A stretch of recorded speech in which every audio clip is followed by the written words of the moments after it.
Hello.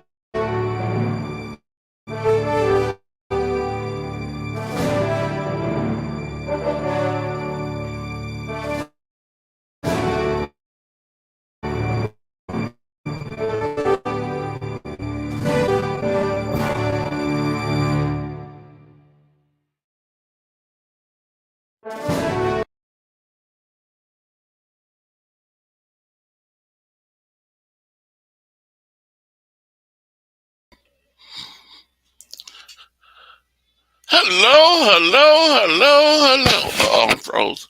Oh, there you go. Hello, what's up? What's up, everybody? It's time to start the show, and so let's get ready to see who went 15-0. Who went? Who needs their fan card pulled away from them? It's two people that need their fan card pulled away from them because a non-49er fan did better than them. So let's see, and hope that person come in here. One of them's here already, but let's see. I hope both of them here. So let me start bringing in my panel so we can get started. Let's get it started. Let's get it started. Oh, coming in, my brother from Daly City, John J. Hola, Corey. ¿Cómo estás, Corey? How are you doing? I'm doing good. Are you ready to get it started? Oh, Corey, oh. did I lose my fan card? Let me know. I'm stressed out. In a little while, I'm gonna let somebody know. Okay. Okay, come on, move out the way. Coming in, my brother from Stockton, California, and he has a beautiful family, a beautiful wife, beautiful kids. My brother, come on, move out. My brother, Brian Cup. Hey, Corey. Hey, John. I am a little nervous. I don't want my card taken.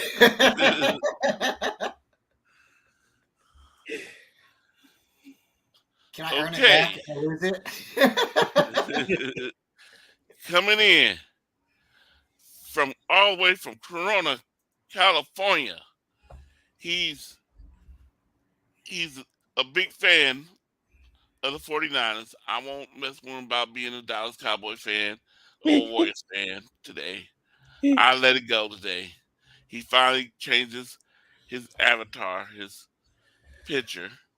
He's now wearing a red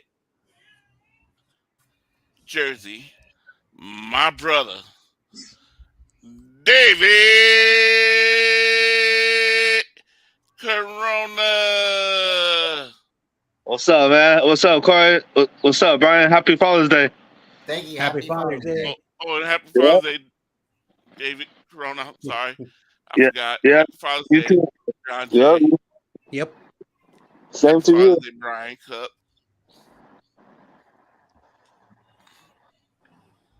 Okay, my next guy coming in all the way from Utah. My brother. He knows he's the leader of the pack. David McNiner. What's good, fellas? What's up, man? Hey, how you doing? Happy Father's Day. Happy Father's Day. Oh yeah, yeah. My daughter called me from Belize. We talked for like an hour. Nice. You know. And I haven't had the guy haven't came in. He might be busy with his daughter and stuff, so he might not come in. Mm-hmm.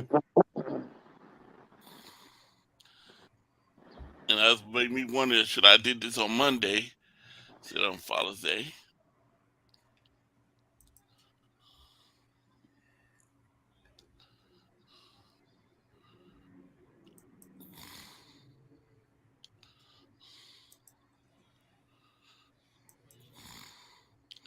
Um, so how was everybody's day today? Good. Good. How was your day?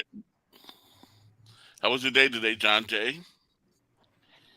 Well, I was up all night for the first time in a long time. After the morning show, I took a little nap. I hung out with YTC and his friends. Like they always do it. They have fun. And now I'm here. So couch potato.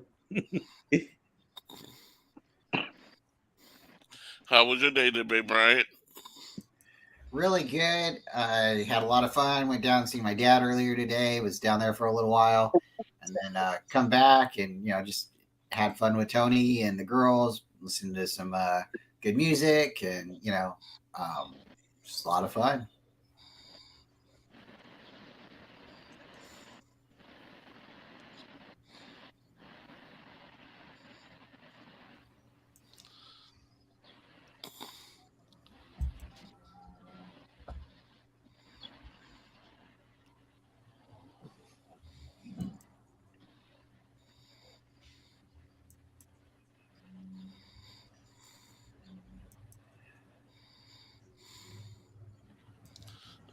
How was your day today, David McNiner?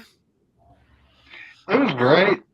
I pretty much just relaxed, talked to my daughter, and got to go see my family this morning. They were on a random road trip. They were celebrating Father's Day, but that was my great uncle Bill, and he just passed away a few months ago. So, I'm sorry to hear that. yeah. How was your day today, David Corona? Been pretty good, man. Got up, went to church, took a little nap, and after that, got with John Jay, RTL, and them. And after that, I'm here. What's up, my notorious Gavin? Haven't seen you for Yes. a long time. Gavin's Welcome. all the way from Wales. Yep. Yeah, Nuggets Happy won the Father's Day. championship. Yep. Yeah. Congratulations, Gavin. Yeah. I know you're a big Nuggets fan. and the Golden Knights too. Happy Father's Day, notorious Gavin.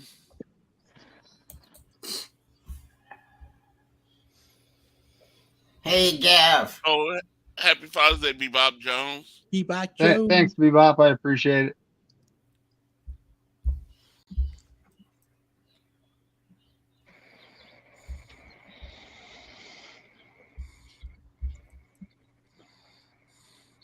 Little Spongy. Here, I'll put the link in the He has jokes today. Yep. Shout out to Sponge.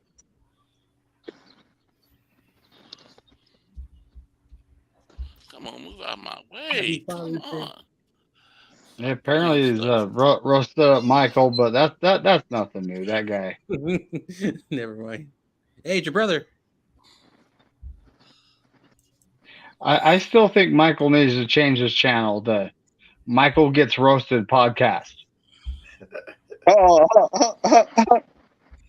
Yeah, Corona was there. He finally got to witness, what they do. that shit was funny. I know. That's why I didn't say nothing. Like, fucking, I know it's not worth it. Just let them talk, and yeah, after 10 minutes, fucking little kids, huh? that's what they do. Hopefully, That's why I didn't say nothing. Hopefully, Can you throw that box away?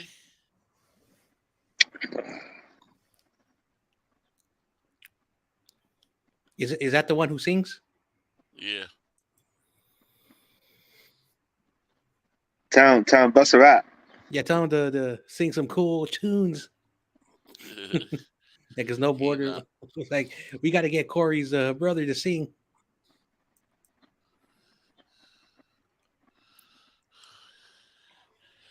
Okay, so my other guy, yeah, I don't think he's coming. Probably spending a lot of time with his daughter. Yep, yeah.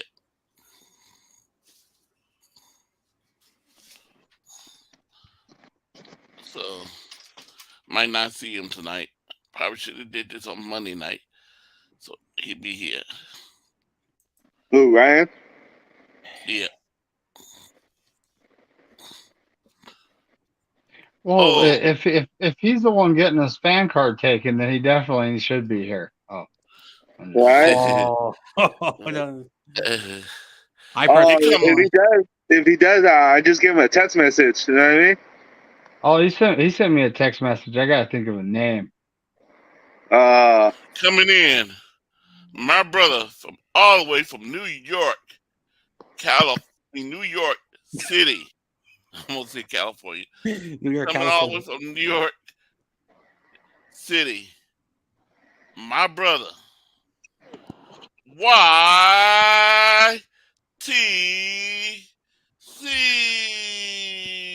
YTC. Oh, that's better. Happy Father's Day, YTC.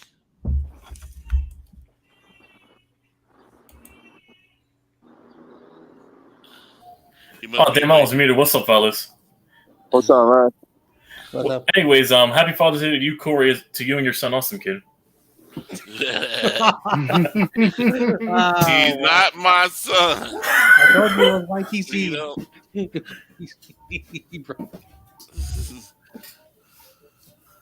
Just waiting on the volcano to erupt. What's up, David?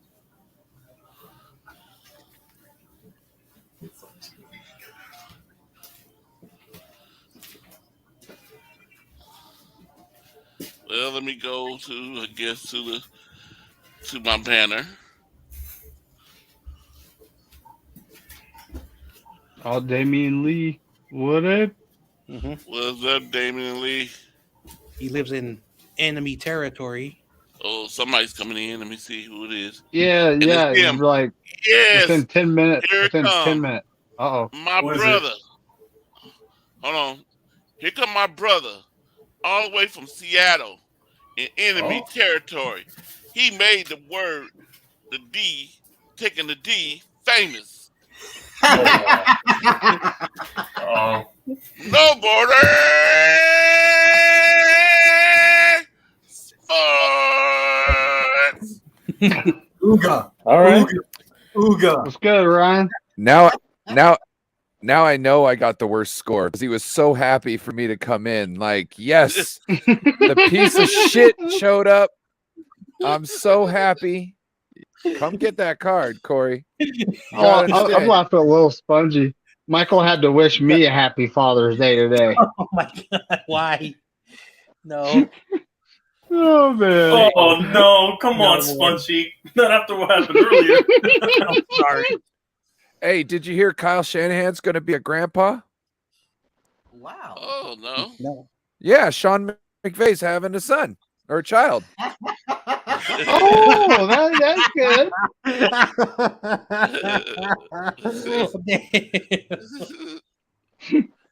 Boom. Happy Father's Day to No More Sports. Thank you very much, sir.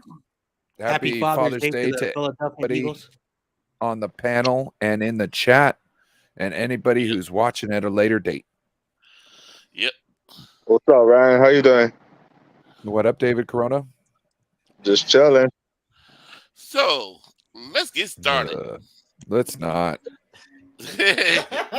No, it's okay, Ryan. I asked before we started. I said, "Is there a way we could like get our card? You know, can we earn extra credit? You know?" So I think Corey might have bonus questions or something. I'm Okay. afraid, man. It could be me. I'm This afraid. man, he's in the chat right now, and he's an Eagles fan, and he Oh. beat this 49er fan because he has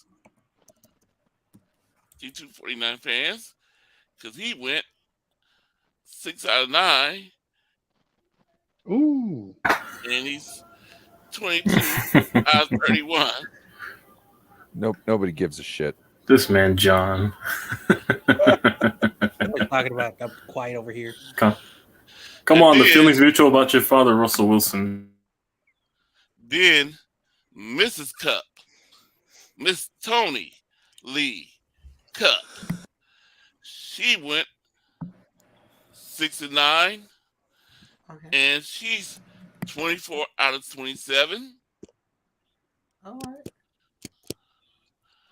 And then, so Jeff, he took the Giants trivia and the 49ers trivia.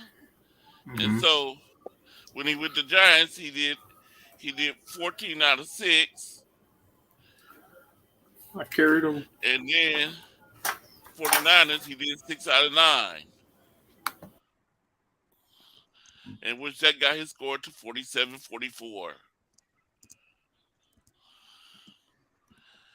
Okay, could you please move out my way? Hey, he's above 500.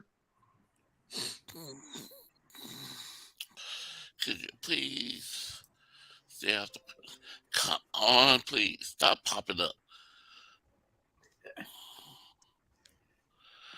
Then, this one guy, yes, he needed his fan card taken away from him. He lost to an Eagle fan. I'm sorry to say this, but Bebop Jones needs his fan card taken away from him. He went 4 out of 11 Bebop. and Oh, wow. Oh, out of 64. Damn. don't didn't worry, beat Bob. Eagle I'll start doing trivia on my channel, and I'll be nice to you. I won't pull your card. Do special one for Bebop. I mean, with just a 'Cause you few know he ain't cash outs coming over back Vulcan. after this. I'm joking. Okay, this guy came in and thought it was him that got his fan card, but he tied with his wife. Brian Cup went 6-9. 6 out of 9, and he's 101 to 139. Oh hell yeah. Which is funny this because they answer correct. They answered the same on a lot of different questions, but different on some. And to have the same score is kind of crazy because Yep. Yeah. that's kind of cool.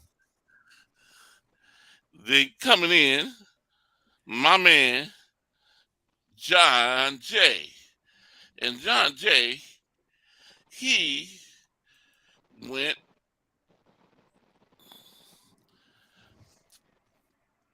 9-6. 9-6. 96, and which probably scored up to 142 to 103. All right. Oh hell yeah. That's all right. Shout out to Gav in the chat. And congratulations, John Jay. Thank you. And now, Nathan Z, he went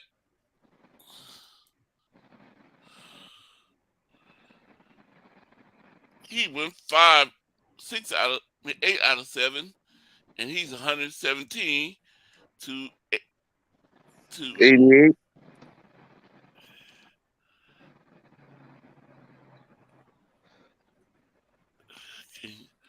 88. Yep. Mhm. Nathan Z. Z from Florida. Okay. Yes. Here's the other person. We gotta take his fan card away from him. He lost to the Eagle fan, and he did a lot worse than Bebop. Uh-oh. Sorry, No Border Sports. Oh. Ouch. Oh, damn. He went 3 out of 12.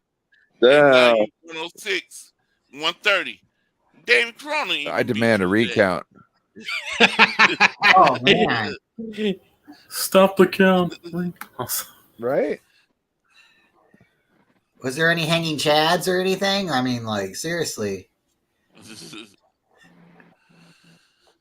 Then David McNiner. Uh-oh.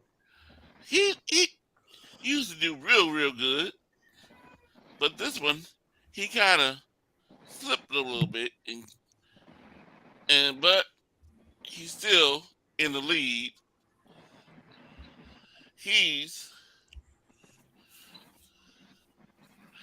He did.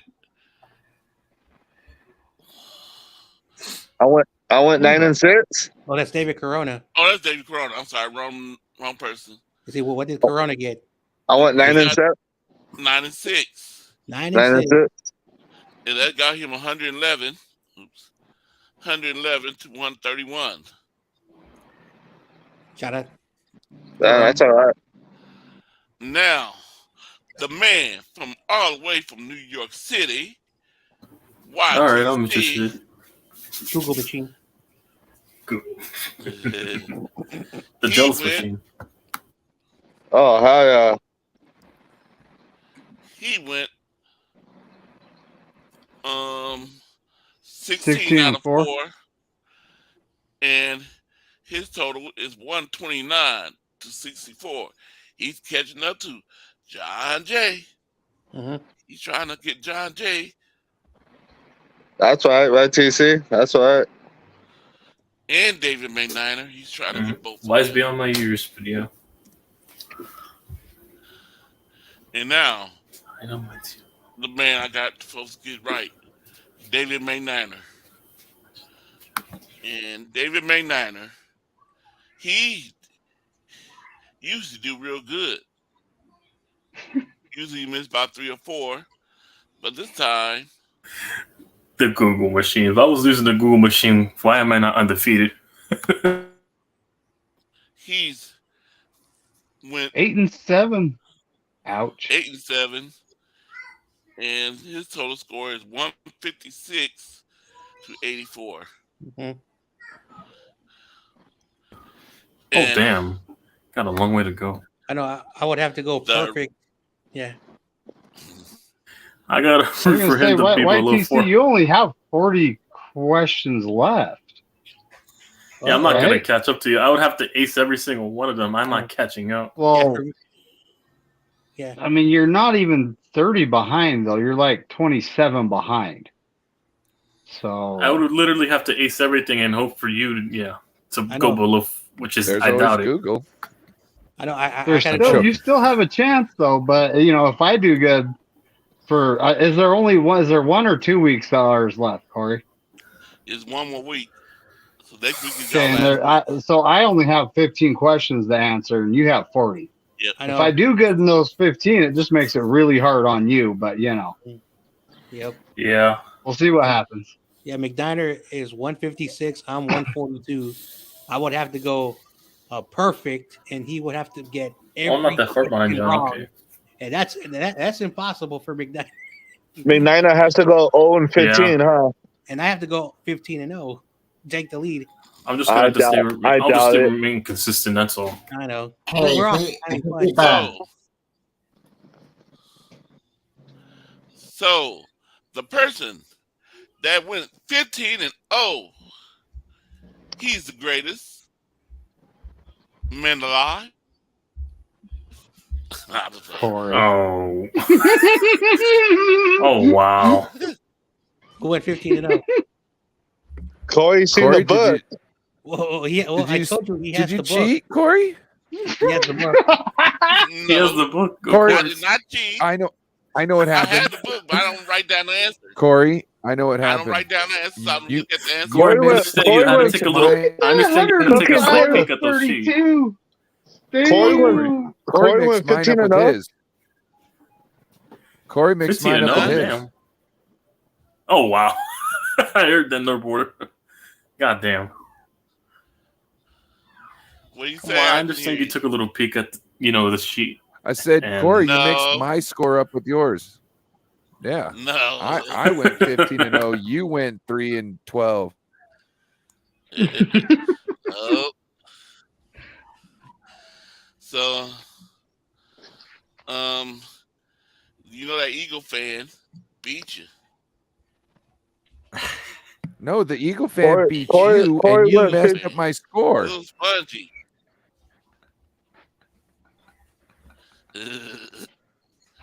That little spongy went 6 and 9. I said, what? And I look at No Border Sports. I say, what?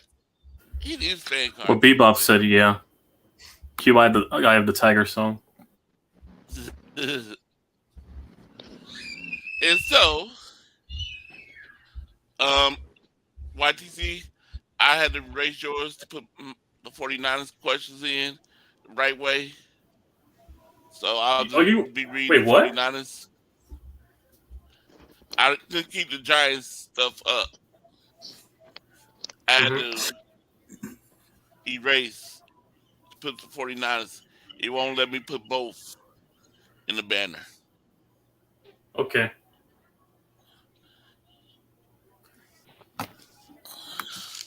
So, chapter 6. What was the most receiving yards Vernon Davis had in a season with San Francisco? And if you said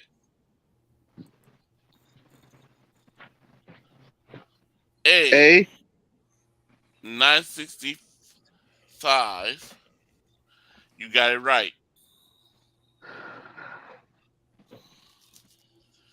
Number 2. Who got it? Who got it right? Huh? Who got it? Who got the question right? You know I did. No Border Sports did. John J did. Tony got it wrong. Bebop got it right.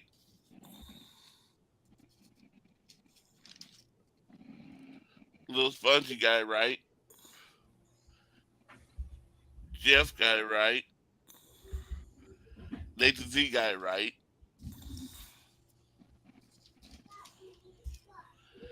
David Corona, you got it right. Oh yeah. Brian, you got it wrong. Yeah, I checked D. And David McNiner got it right. Okay. What was Vernon Davis' career high for touchdown catches? And if you said C13, you got it right. I think I checked A. Oh hell yeah. And David Corona got it right. Brian got it wrong. Yep. David McNiner got it right. And No Border Sports got it wrong. You put B. And I got it right. John J got it right. Tony got it right. Bebop got it wrong. He put D. And Nathan got it right. Jeff got it right. Little Spongy got it right.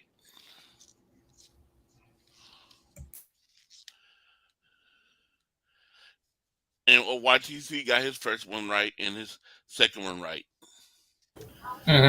Just go rewatch the video, I think, yeah.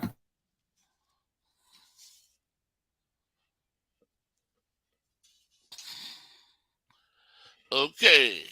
Number 3. Vernon Davis was San Francisco leading receiver in the past season in 2012-13 when the 49ers went to the Super Bowl. And it was a true and false question. And if you said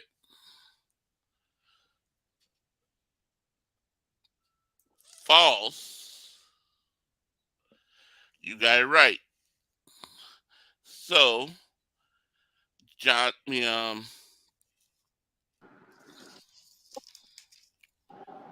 David Corona, you said false. No, you said A. You said true. You got it wrong. Brian said true. He got it wrong. And David McNiner said true. And he got it wrong. No Border Sports said true. He got it wrong. And Corey Davis said false. He got it right. Nah, I should got it right. John J said false, and he got it right.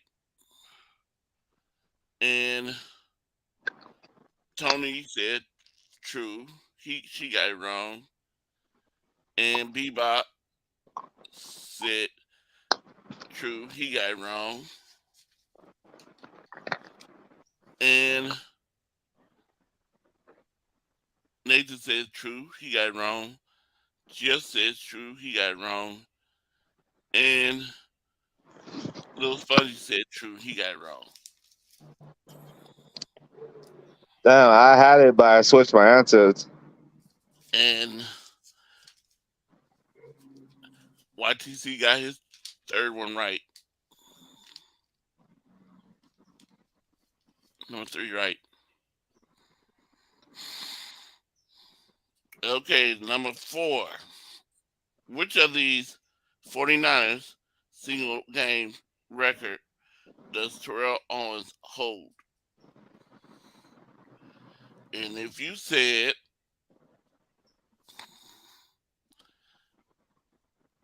B, you got it right. And David Corona said B, he got it right. Oh, hell yeah. Brian said B, he got it right. Hell yeah. David May Niner, you said D, you got that one wrong.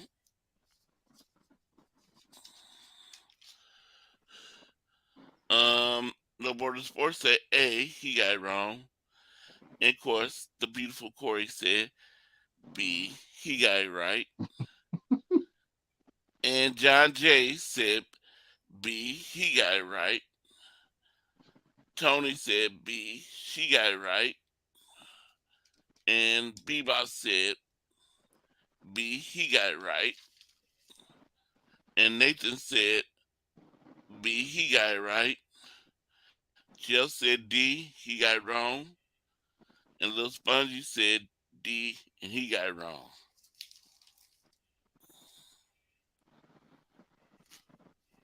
Okay, number 5.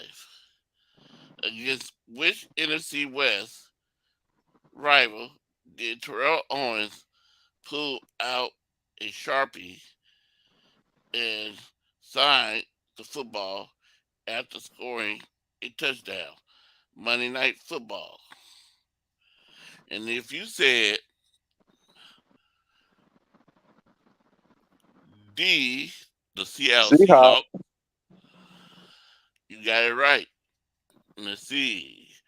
David Corona got it right. Brian Cook, he got it wrong. David McNiner, he got it right.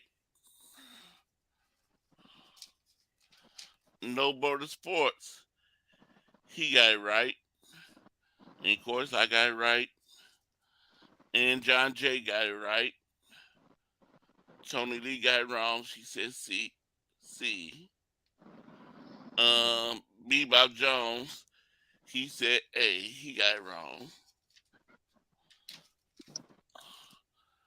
Nathan Z, he got it correct. He said D. Jeff said D. He got it right. Little Spongy said D. He got it right. And YTC, he said his was right too on number 4. 5. 4 and 5 was right for him.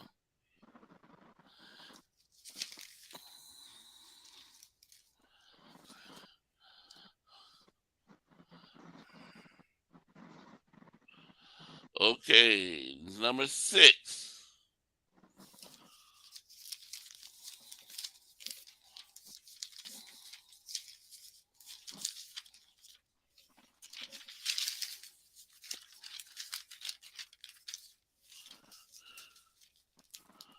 Who holds the 49ers record for the most sacks in a playoff game? And if you said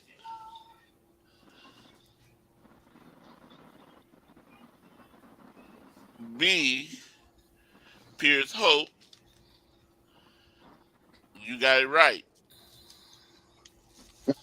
I got that wrong, huh? Yep, you said A. Brian said A. David McNiner said A. No Border Sports said C. And I said B. I got it correct.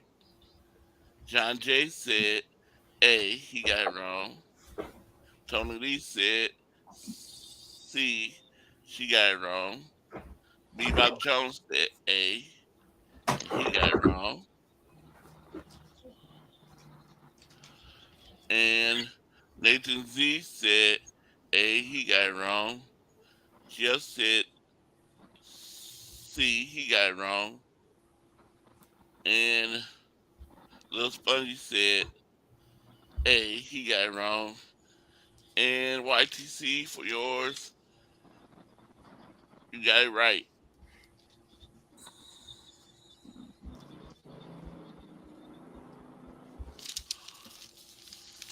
Okay. Number 7.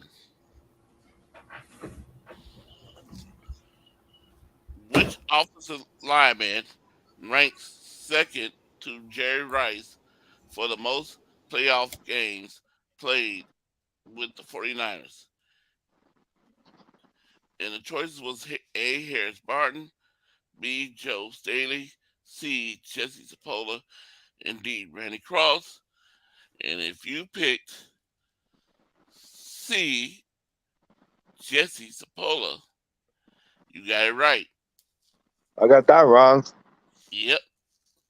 You picked B. Brian got it right. He picked C. David McNiner got it right. He picked C.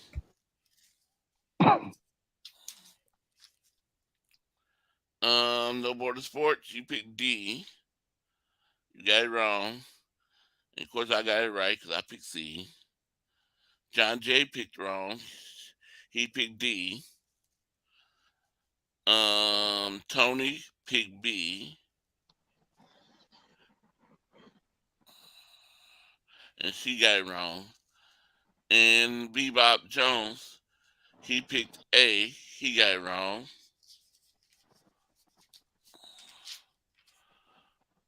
Nathan Z, he picked C. He got it correct. Jeff picked D. He got it wrong. Lil Spongy picked B. He got it wrong. And YTC, he got his right. His number 7 right.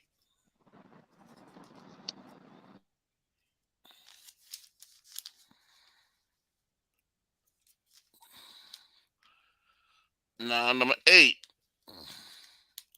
Who was the last 49 defensive lineman to return an interception for a touchdown? And the choices was Justin Smith, DeForest Buckner, Solomon Thomas, and Ray McDonald. And if you said D, Ray McDonald, you got it right. So David Corona, he said B, he got it wrong. Brian Cuff said D, he got it right. David McNiner said D, he got it right.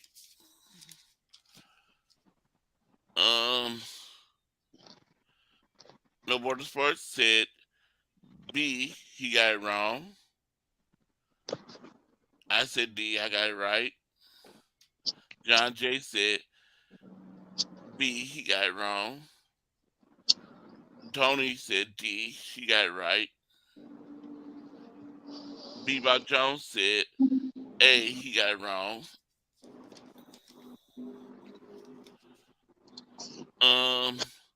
Nathan said B, he got it wrong. Jeff said B, he got it wrong. Lil Spongy said B, he got it wrong. And YTC, his number 8, he said D, and he got it correct on his.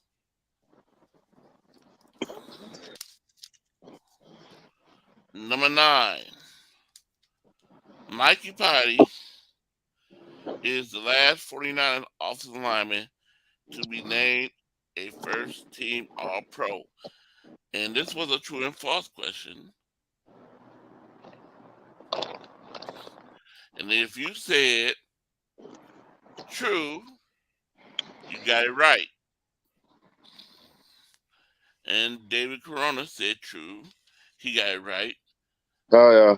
Brian said true. He got it right. Let's David go. said true. He got it right.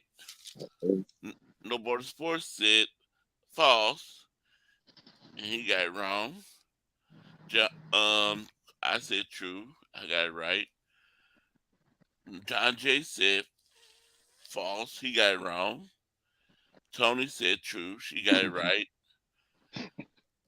Bebop said false. He got it wrong.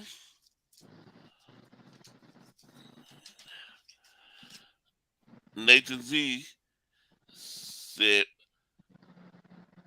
false. He got it wrong. Jeff said true. He got it right.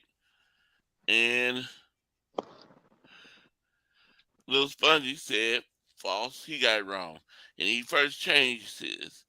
It was A. He put A, then he put B. If he stayed with first, he would have had it right. And YTC got his number 9 right.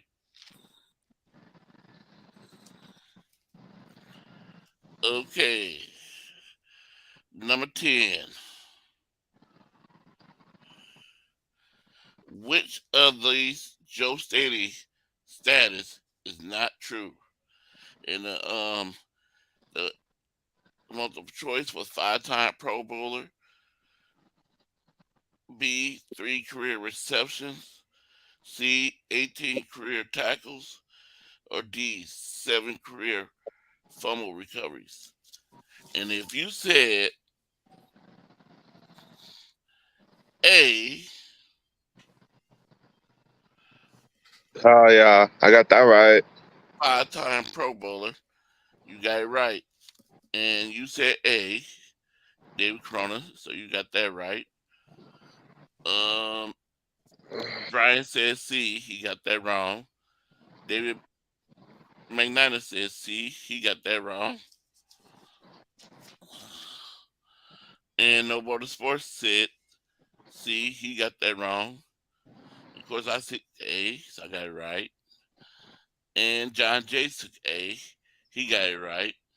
And he almost got it wrong. If he didn't change it to the A, he would have had it wrong, but he went back to the A. And Tony, she said B. She got it wrong. And Bebop said D. He got it wrong. What did Tony say? She said number 10. Is that number 10? Yeah. B? She said no, she said D. D? Okay. Yeah. No, I'm sorry, I'm looking at the wrong one. She said B. Okay.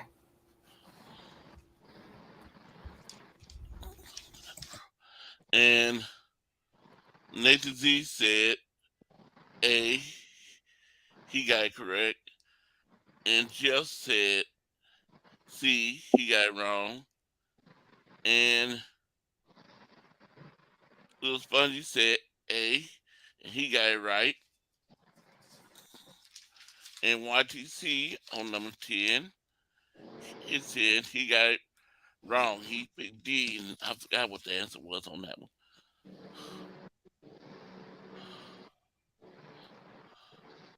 I had to look at his other answer sheet.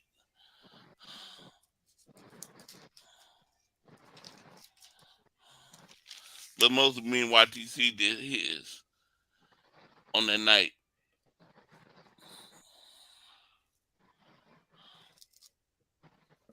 Okay. Now, next, number 11. How many passes did Hall of Famer Jimmy Johnson intercept as a rookie? And the multiple choice was A3, B4, C5, or D6. And the answer was, he says C5. You're correct. Oh, somebody coming in? Did I get it right? Hold on. Let me see who this is.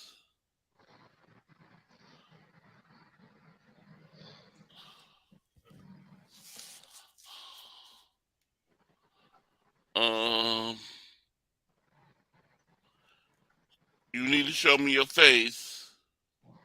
I don't recognize your name. You need to show me your face, or you cannot come in. I don't recognize his name.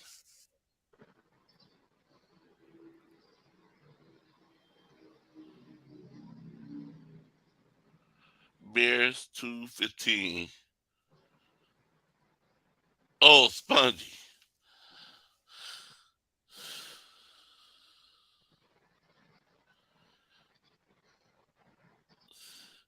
Spongy, show me your avatar. Show me one of your pictures of your avatar. Then I'll let you make sure it's you. I'll be back. Oh, he's trolling Michael with the Bears 2-15. Okay. I'll let him in. Little Spongy? Yo, what's good? What's good?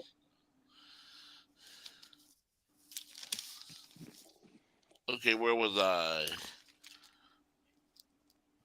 Um,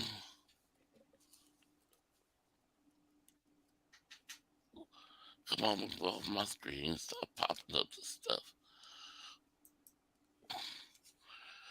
Okay, number 12 we on. True and false question. Jimmy Johnson had at least one interception every year of his career that he played defense. And if it was a true and false question, and if you said true, you got that correct. And David Corona said true, he got that correct. Brian said false, he got that wrong. And David McNiner said false, he got that wrong. No Border Sports said true, false, and he got that wrong. I said true, and I got that right. John Jay said true, he got that right. Tony said false, she got that wrong. And Bebop said true, he got that right. And Nathan Z said false, he got that wrong. Jeff said false, he got that wrong. Lil Spongy said false, he got that wrong. And Hey, as long as I did better than Ryan, that's fine. and YTC, you got yours number 12 wrong. I tied with Bryant, so I mean that's not bad either.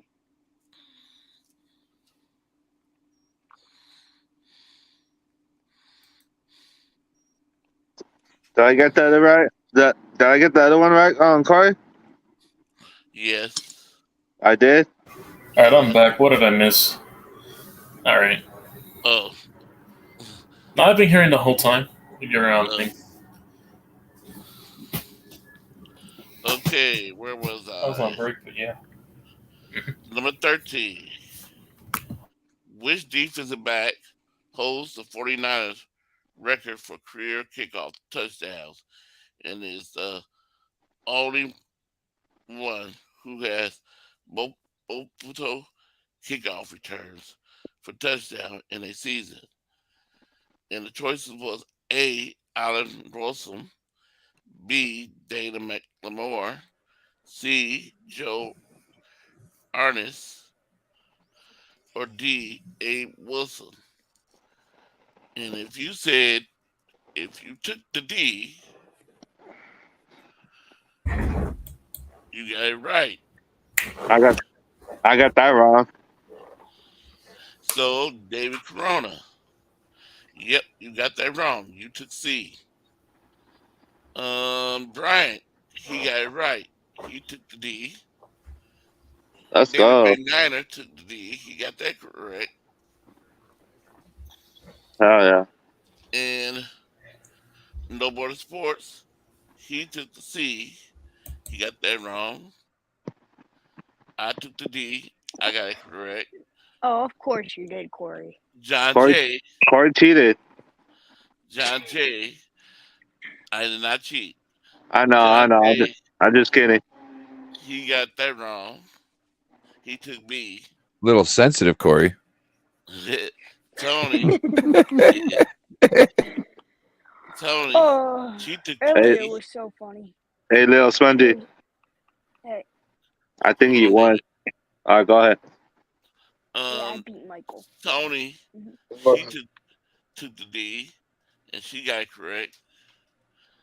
Bebop Jones. He took A. He got it wrong.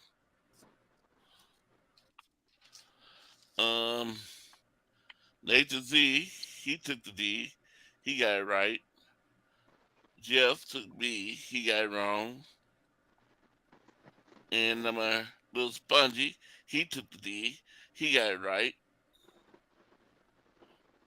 And YTC on his, he got B. He got it correct.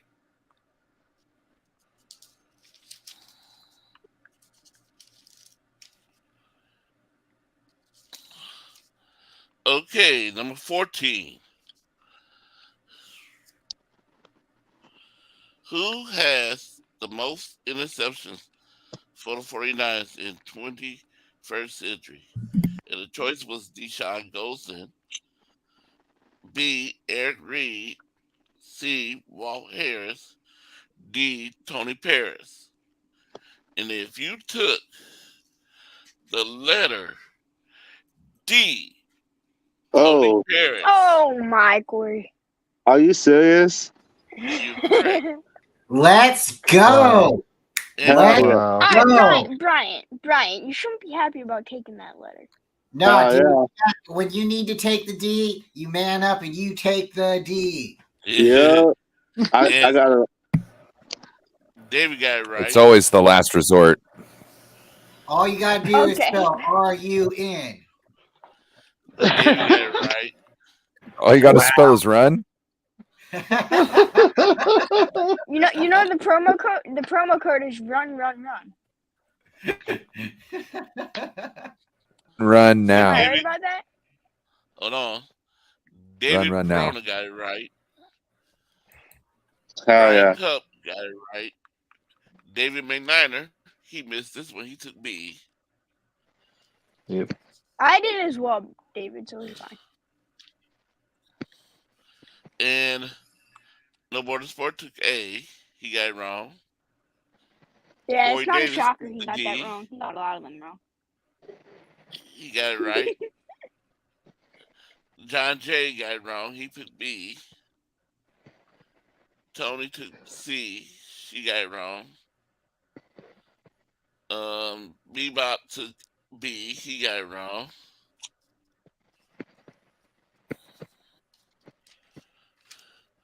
And Nathan took A. He got it wrong. Jeff took B. He got it wrong. And Little Spongy, you took B. You got it wrong. And YTC on his number 14, he took the D for his answer, and he got it right.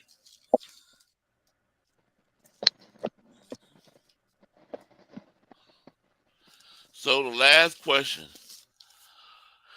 did anybody get it all right? So the last one: did everybody get this one? San Francisco only had 2 interceptions during the 2018 season, a franchise low. Which two players intercepted those passes? A. Fred Warner or Jimmy Ward, or B. Richard Sherman, or Akila Witherspoon,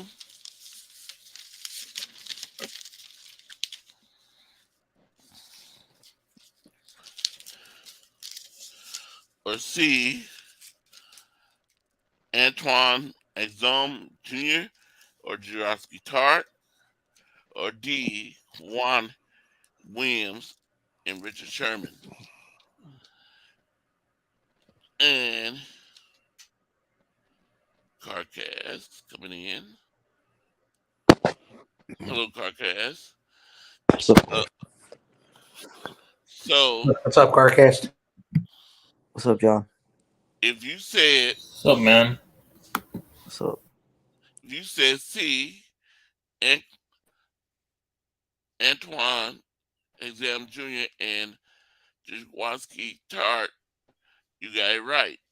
So, David Corona, you picked B. So you got it wrong. Brian picked B. D. What's up, You Carcast? got it wrong. Hold on, David Corona, and then you can say it after I finish.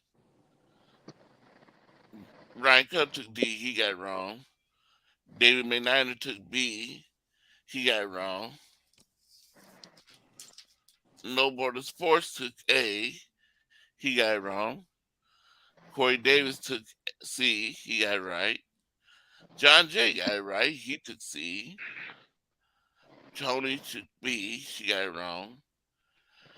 Bebop took B. He got it wrong. Nathan Z. He took B. He got it wrong. Jeff took C. He got it right. Little Spongy took D. He got it wrong. And YTC, he got his 15 right. And then I'm just going to go ahead and say he got 16 right, 17 right, 18 right, and 19 right. And then he missed the last one, the 20 question. He got that one wrong.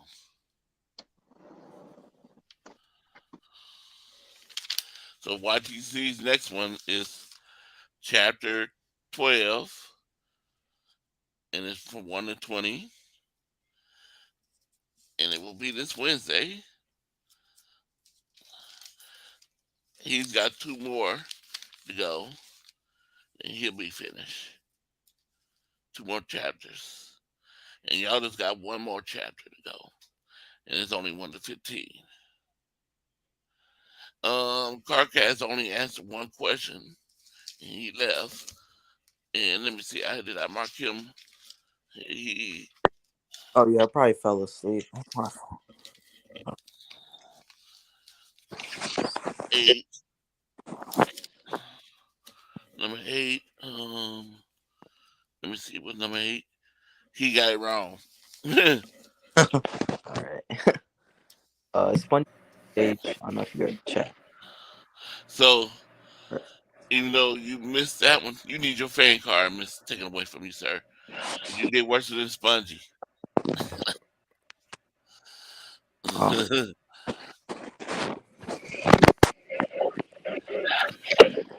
So, no more sports. Yeah, say something. I need you to mail me your fan card. You ain't getting nothing of mine. Come get it, Corey. Come get it. I got lots of blown down trees out around here. Bro. Let me see.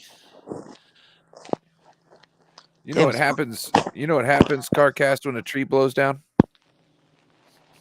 What's up? Root clod gets pulled up. You got a nice big hole at the bottom there. You can place things underneath there and then just take a chainsaw to it and let it go back to nature.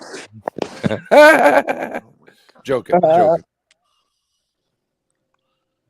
Okay. Damn, I got less than Spongy answering that one question. That's crazy. What's up, podcast? What's up, David? Hey, Corey, Yes. have you seen that new way of being buried? Kind of like what Ryan was saying. They were advertising it on Facebook. They will take and cremate you. And Tony and me are kind of excited about this. They'll cremate you, then they put you in a pod, bury you, and then outgrows a tree. Oh, shit. Are you serious? Crazy. They were yeah. try- So, yeah. There was something in Seattle that they were trying to get done, and it was like this tower thing. It was like a metal like swirly tube type thing where you essentially put a body on the top end, and then the sun and stuff over a year decomps it, and as it goes down the slide thing, and at the end you get the remains out of it. And it's like, I guess it was something like, it was like $1,000. It was going to be like a cheap, affordable way for people to, take care of their relatives and whatnot. You know what I mean? And they were like, no, that's going to smell like hell, which I get. But at the same time, it's like, there should be cheap, affordable ways for people to get cremated, or, you know what I'm saying? Yeah. I'd rather go the tree route. It's a Yeah, cool just go the idea. tree pot route. Yeah. Right? I want to get spread in Yosemite. Yosemite. Hey, Corey, Just check saying. the pirate tab. If it were up to me, I would get my ashes spread around MetLife Stadium, or divide them in the different stadiums. You want to get stuck in that shitty turf? I mean, I'm dead already, so what am I going to get hurt in the afterlife? It's going to get replaced. You're going to be in some landfill in New Jersey. You know what I'm saying? Who's supposed to be buried at the other fine. stadium? 'Cause I'll you guys, divide my ashes into four different, sectors. You're cutting in and out, bro.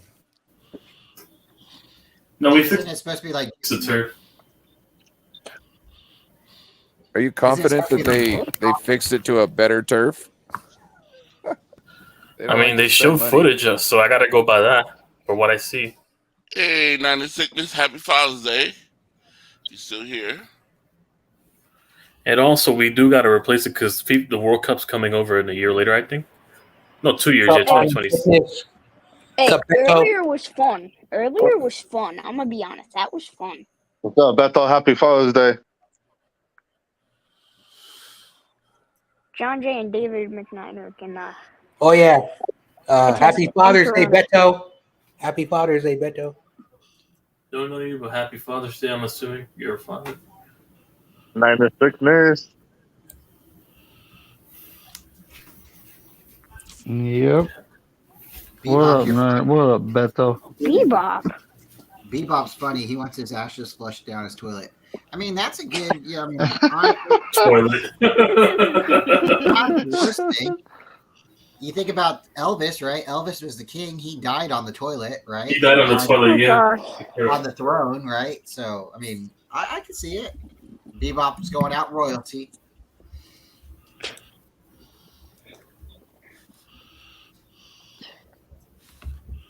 My bad. I had to go do some chores. Whatever. McNiner, you missed the stream earlier, bro. It was hilarious. What stream? Yeah, I think little Spongy won. Michael, Even Yeah. even Carcast has roasted him, so that's like now 4 kids that have been on Michael. A bunch of minors, yeah, the roost. Man, screw Yeah, me. Michael's been roasted by everybody, including me. Including me. Yeah. Oh, that is true. Yeah, Corey, you even went at him.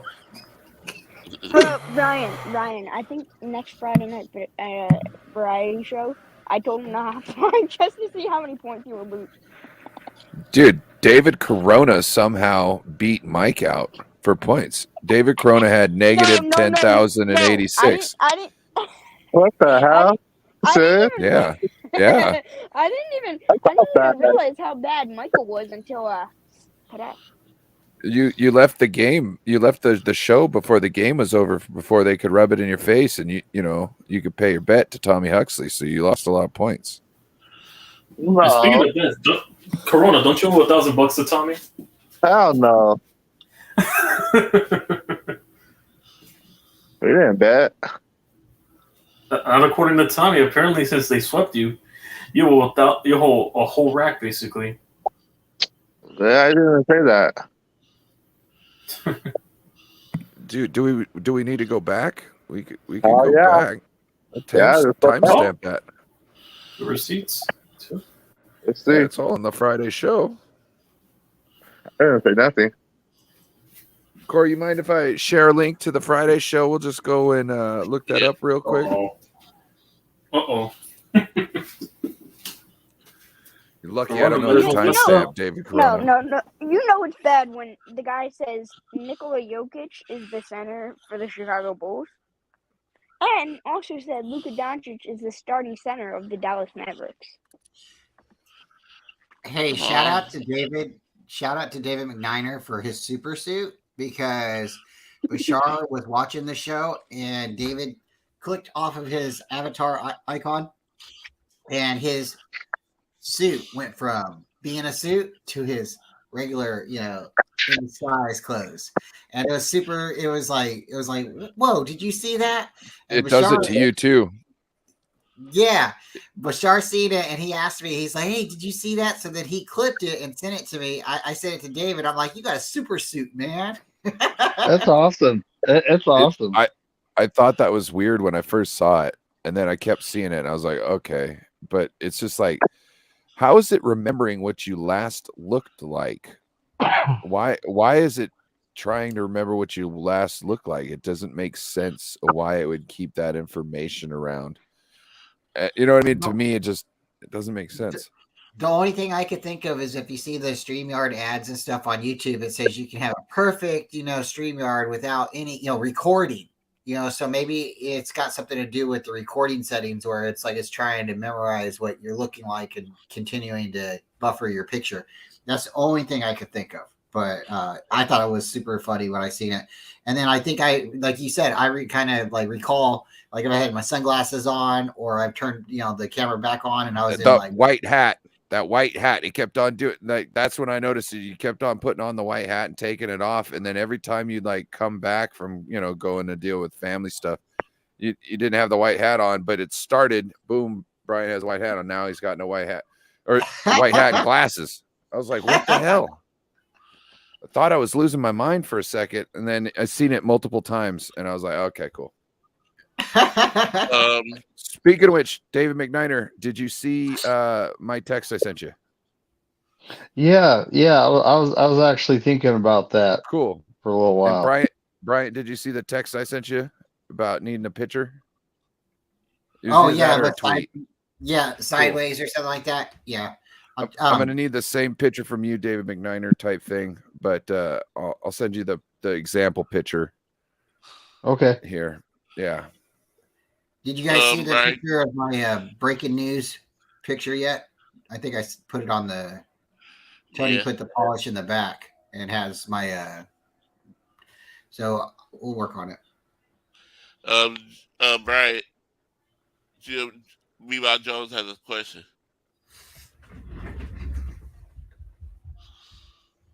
Oh yeah. You already got it? That's my Father's Day gift. Shout out to my girls and my little man, little Murphy and Tony. They're too good to me, and sometimes I don't deserve anything, but I appreciate. Yeah, I was about to say earlier, nice jersey. Badass number too. Yeah, I'm just hoping he doesn't change his number because then I'll be really kind of ticked.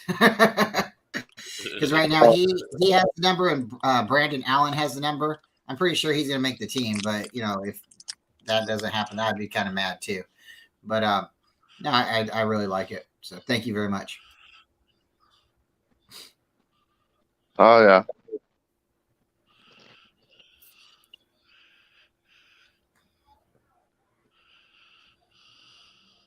Corey, your chat's popping, man. You got a lot of good people in here tonight. You got a full show open here, yeah. Oh, YTC still here. I thought he'd go. I was just listening to you guys talk. That's all. I've been editing in the background. You see what Notorious Gavin said?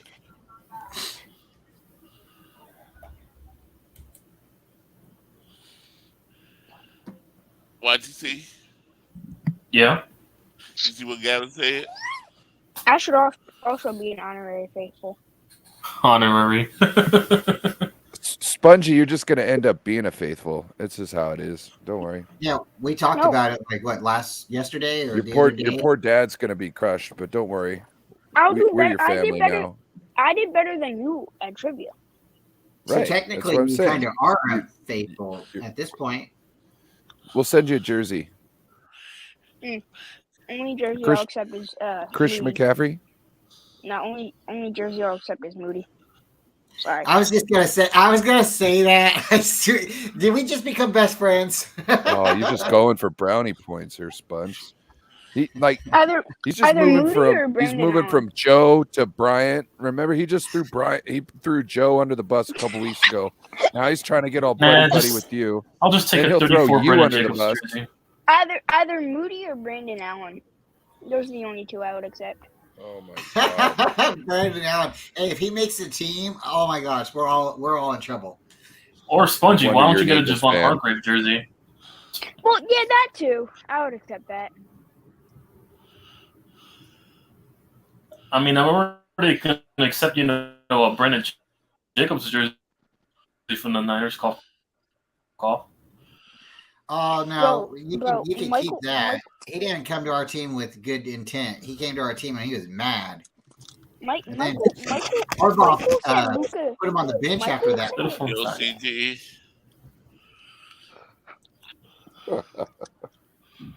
Michael said Luka was the starting. Yeah, that's the center closest I'll of get the to match. accepting jerseys, unless you want to haul me with a Richie James jersey. I don't know. I just still can't believe that what Michael said. Richie James is the best wide receiver of the Giants in the last 50 years. 50 years. Who was the wide receiver that left you guys too? It was during the same time the running back you just mentioned come to our team. We got your wide receiver at that time too. Mario Manningham. Yeah, and he didn't do anything for us. You guys can have him too. All right, fine. He was good with us anyways. He shouldn't have left you guys. When he came to our team, I think he jumped up one time and got hurt. And Well, that's why I hate bum-ass Jerry Reese anyways. He got rid of all these good players we had, so. And he cheapskated all of them after the Super Bowl. during John that Jay, run, should I we go- had should I go for nobody Michael? as a wide receiver. Nobody. We had Crabtree, but he's not anything to talk about. Mm-hmm. John Jay, should I go for Michael again next time there's a hangout stream? Say it again. I didn't hear you. Should I go for Michael again next time there's a hangout stream? It's up to you, man. I mean, that it was shouldn't be funny. hard. Michael gets himself roasted all the time. Yeah, Shouldn't be that hard. awesome kid and Michael when he got. But yeah, it shouldn't be hard. He does it to himself. Let's go. The U.S. won the Nations League Cup. All right. Okay. Yeah. Now next is the Gold Cup. I might go to the Wait, Mexico. we won the CONCACAF? I might go to the Mexico game. Wait, we won the CONCACAF? No, this is the Nations Cup. It's a brand new Okay. tournament that they just introduced. All right. Oh, this is new. Okay. I thought it was CONCACAF. Okay. Yeah, the CONCACAF. Yeah, I might go to the Mexico game. What, is it going to Levi? Yeah, Oh, man. they're playing here. Technically, like Mexico, like this is their U.S. stadium. Mm-hmm. Yeah. They're doing a couple of games at the Red Bulls Arena or MetLife Stadium. I might try to go to one of those games for the Copa America. They're trying to do one over here. Oh yeah, Brazil, Argentina. All I don't those- care what the team's playing. I'll probably just go just to go, yeah. The Super Cup. Hopefully it's Ecuador or USA playing over here. Not USA, not just Ecuador, that's all. Yep. So, any new 49 news today? Other than Kyle Shanahan becoming a grandpa. I'm actually count. I'm right now. I'm talking to Rudy about it right now on his, About the boy wonder becoming a channel father now. I'll post. stop. Go find his community post on YouTube and come join me in there. You can see it. He used to call Sean McVay Boy Wonder because he was the youngest head coach at the time. So yeah. Rudy was bragging to Grant. Why does Kyle Shanahan not have a statue, but Sean McVay has a statue? That was hilarious. The 49ers don't buy rings. Like don't bite on a moment of success. You know what I mean? She was bragging to Grant. Hey, here's the picture. Like he put it on that TV screen he has there. They bought one ring that nobody cared about for that whole parade. Yeah, why does Doug Peterson have a? They had to buy a ring. Why does Doug Peterson have a trophy and Kyle Shanahan doesn't? Oh. Well, you see, you've Spongy seen, came for you. You've seen. It just wasn't our year yet. Okay, so I'm gonna bring up a subject, and the subject might make you mad. And tell me your feelings on it. Give me your real feelings on it. You know, hold back on this subject. What is y'all thoughts on the 49ers quarterback situation? Oh, I'm loving it. John Jay. The quarterback situation. Yes. It's like every day we talk about the quarterback. Yeah. Well, just to repeat what I said, to repeat what I said, I just want a healthy quarterback week 1 and then for the rest of the entire season. That's it. Okay. Brian Cup. I feel like it's just one of those things. It might not be the smartest thing to do, but when you start to rebuild a franchise, you probably should start with the quarterback and build around that, because it seems like we built our team except for the quarterback. And now we're trying to plug in a quarterback and we're trying to get the fan base to say, yeah, this is going to be the guy, and everybody, believe in him. And because they've done that to us already and it didn't work out, now we have multiple people saying, no, I don't trust you to pick a quarterback. And now we have maybe more than 2 options at quarterback. We have 2 at least that our fan base is undecided on. And it doesn't really matter what the fan base wants, but at the end of the day, the fan base does root for the person who's under center. So if we don't have a united fan base who's happy with the decision, that's not going to work out. But you think about it and you just want the team to win, but the team's not winning right now. So when we do start to win, you see all these people clamoring for whoever's the savior at the moment, and we just want the short answer. We don't want to wait the time for the process to happen. We just want wins now. So I think it's crazy, and I think we're going to just keep doing the same thing over and over. I think that we're going into the realms of insanity. So that's my thoughts. No more sports. sorry. What was the question? I was tuning out onto something else. Tell him the answer, Corey. Tell him the answer. What I asked, how you feel? Give me your true feelings on the 49ers quarterback situation, and don't let go. Your feelings. Tell me your true feelings. Don't hold nothing back. I'm mad we're in this position. We gave up 3 first-round picks for Trey Lance. The 49ers have just fumbled that. The only person who has picked it up and tried to run with it is Trey himself, it seems. Seems like he's had to go and do his own thing just to get somewhere. And then now we're stuck in this 2-way / 3-way. It's such a mess, and I don't like it.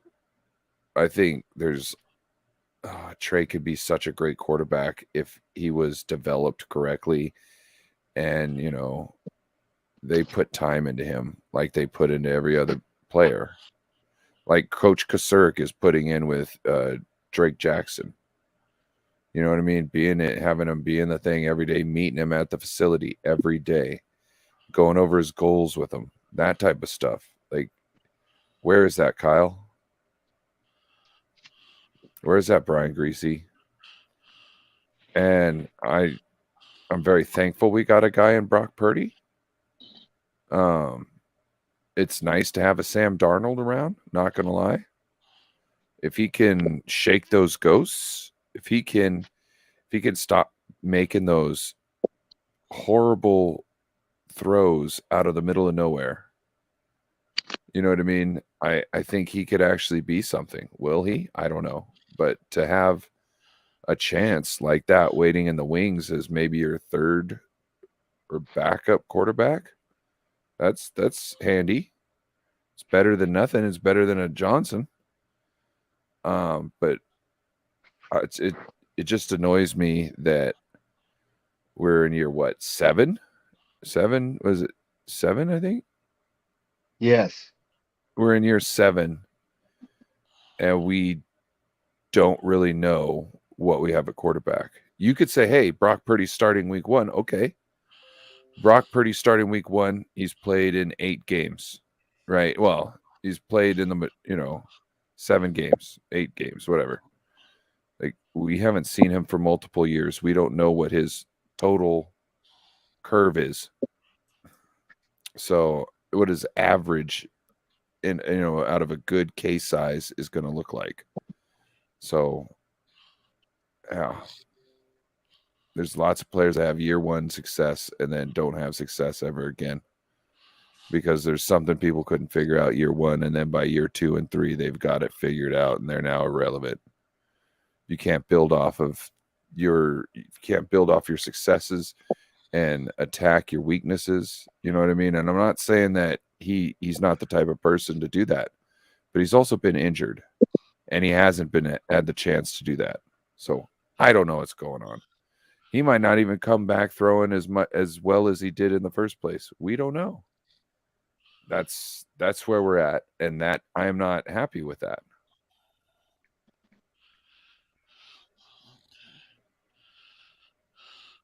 David McNiner? Well, I mean, look at the cost of acquiring Trey Lance. And, a lot of people are like, that don't matter because, we need to win right now. They knew for a fact when they drafted him that he needed to develop. He was a project. And still, they drafted him. I'm like, it's dumbfounded. It's like for example, the 2017 NFL draft.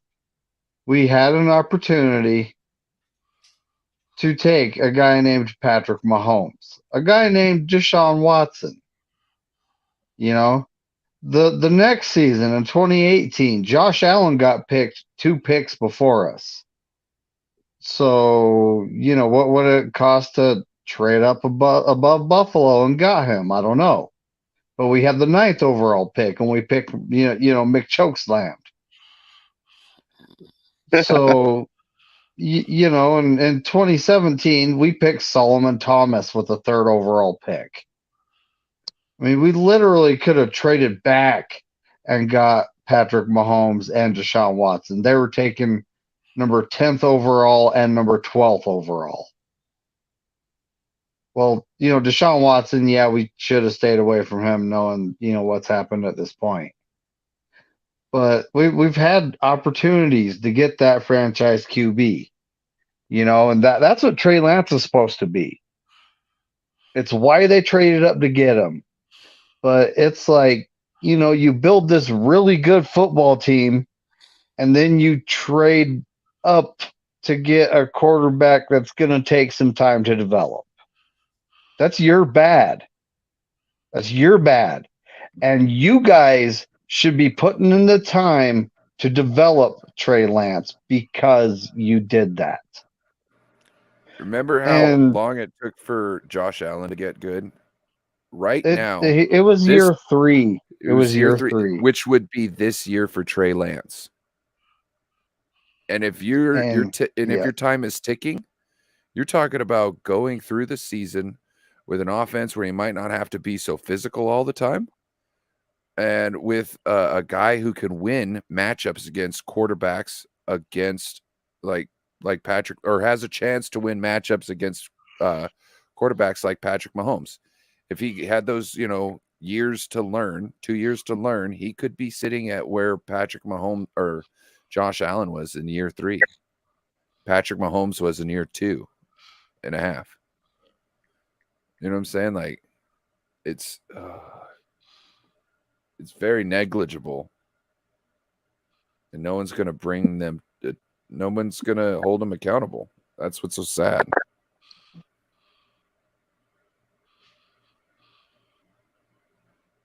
Sorry for interrupting you, David. Oh, you're good.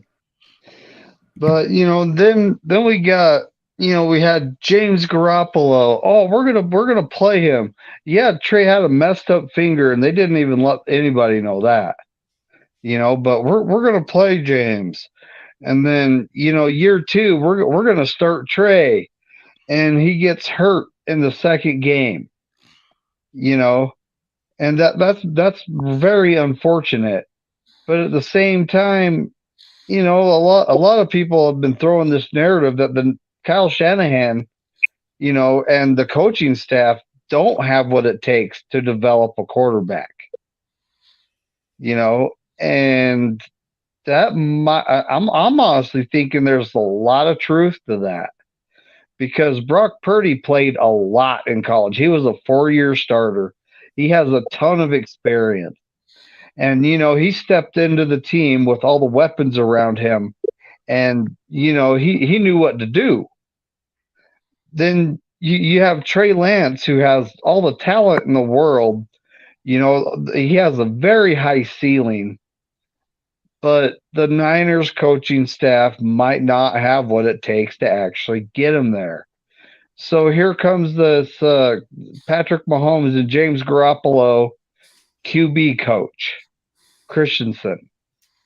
He steps in, helps the kid out for just a little bit, and all of a sudden, his throwing motion's looking better. He still needs to work on his footwork, and I do absolutely hate that drill where they put something between his feet, because that's not helping him. But and they actually asked, who referred Trey Lance to you? And you know what Christensen said? No comment. Mhm. Did you guys know that? You guys knew about that interview, right? Mm-mm. Oh, Yeah, he What was happened? interviewed. I don't remember who did it, but they asked him, who referred Oh, Trey yeah. Lance to you? And he said no comment. That's So crazy. I'm honestly thinking James freaking Richard Garoppolo told him, go see my QB coach, because Well, these guys ain't going to be able to help you. I don't know if it's important who necessarily told him. I think the important part was that it wasn't the 49ers. Does that make sense? That is the important part. Yeah. So it's like, it's almost like, oh, we got Brock Purdy. He did good for 8 games. Yeah, James Garoppolo did good for 5 games, and y'all gave him that big contract. How'd that work out? The only other scenario I could think about that is if Patrick Mahomes did it and he didn't want any retribution in the future if, like, the Niners beat him in the Super Bowl. That You know what I mean? that could be that could be true. That could be true. That's the only other good thought that I can think of, those 2 scenarios. But I think the first one's it. And they both could be kind of true. You know what I mean? They both could be true. Patrick Mahomes Well- could have done it, but it also could be like, we don't want anybody to know that it wasn't the 49ers because, maybe the 49ers wouldn't like that, I guess. Well, I still think it was James. I think James said, bro, these guys ain't going to be able to help you. Go see this QB coach. And, it could be probably the best thing he's ever done for the organization, but we'll see, Dude, But, imagine dude, if imagine the guy if Trey Lance hits the ceiling. Imagine that. and it was because of Jimmy G, the person we've thrown under the bus this whole time. I know. Oh I know. God, I would have to thank him. You know what I'm saying? I would wholeheartedly thank him and have to shut up and take down content. I mean, yeah, but we do have Brock Purdy, and he still has to recover. Yeah. That's a big thing right there. What's he gonna do when he's healthy? Is he gonna be the same guy? Is he gonna be a little better? We don't know.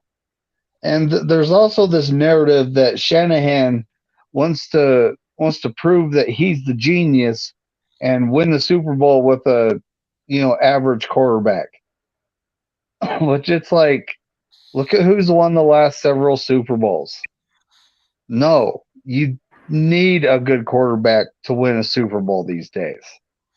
And Trey Lance, if he works out, if he hits his ceiling or even gets close to it and works out, this could turn into a dynasty. And Shanahan needs to realize that and start putting the resources into the proper place. That's pretty much all I got to say about that. I know that was a lot, but David Corona. That was good, but for me, whoever it is, I'll say step it up. Can you guys hear me? David, you sound like crap. Yep. You sound like you got the phone in the freezer and you're trying to talk through the door. That, or you stole all some kids' McDonald's Wi-Fi. Damn. He left. Are you at Walmart? He's gone. Yep. Oh, All the people at Walmart are like, what the hell are they talking about? Oh. So my feelings is I'm tired of it. I'm hoping this is the last off season that we have to deal with this. I'm hoping either you Brock really think Purdy- that's going to be a thing? it might be. I'm hoping that Brock Purdy or Trey Lance, either one of them, take the starting job. I'm looking forward for Trey Lance to do it. But if it's Brock Purdy, I'm going to be cheering him on. And I hope it stay like that. And we don't have next season say, who's going to be our starter? We don't have to go to another off season. Asking this question. All right, guys, I'm out. Dealing. Peace out, Spongy. All All right. right, Spongy, have a good night, buddy. And before Sponge goes, you're the GOAT of YTC stream. Yeah. Well, it was Tiro's, but yeah, you're goated still too. Come on. Anyways, good night, Spongy. All right, good night, Spongy. And Can you happy hear me? Father's Day to you, for owning, sunning Michael. And go Birds. Go Birds. Okay. Corey, So, I'm hoping that one of them, I hope Trey Lance gets it. But, like I said, if it's Brock Purdy, let's do this. Let's win. And let's get through this. And don't have this going on to the next season. Don't have this talk no more. Let's have our franchise quarterback. We stick it with him. We stand with him. And that's it. So, David Corona, since you came back, let's see how you sound. And see if you can you hear me now? Yes. I was saying, whoever's the quarterback, I hope they step it up and like everybody's saying, like whoever gets the job, they better keep it because they got three other guys. You know what I mean? If it's Trey Lance better step it up. If it's Brock Purdy, I know he will. Or Sam Darnold, or who's the other guy? They got him from the Cincinnati, no? Johnson guy? Brandon Allen. Yeah, him. Yeah, he's in there too. So yeah, who it is? Just depends on if you're listening to Greg Papa, or if you're listening to other reporters, because just really depends on who you're listening to. Because it seems like our reporters have somewhat biases on the quarterbacks out there right now. And one day, there's reports, Brandon Allen goes 1 for 8 or something like that, or 2 for 8, and then same reports he goes 2 for 6 or something like that. So there's some skewed numbers, and I don't know if somebody's pushing the narrative to get somebody out of the franchise, off the team. I don't get it. I really don't get it anymore. I just want the Niners to win. And yeah, me too. Was it this bad, Corey, when Joe Montana and Steve Young was here? Did people try to clamor to get one gone, trade it off? Yeah, it was kind of not as bad as this one, but there was a faithful because everybody that loves Steve Young wanted to stay with Steve Young. Everybody that loved Joe Montana wanted Joe Montana.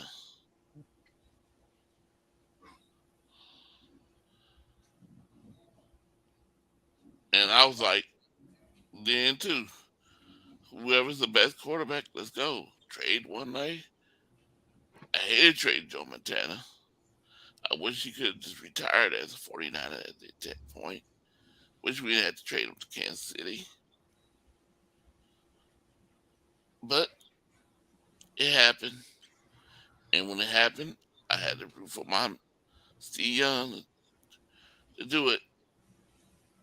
And he did. He took us to the Super Bowl. But then he got hurt. And I was like, damn, who we going to replace him with?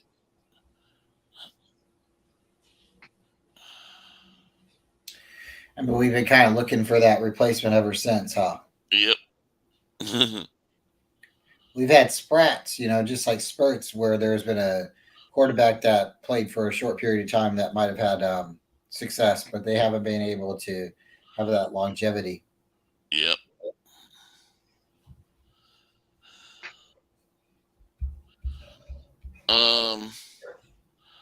Okay.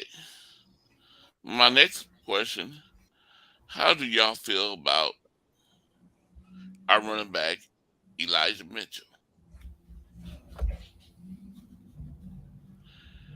Do you feel that should we keep him or should we trade him? Do you think he's gonna make the team this season? What do you think, John Jay?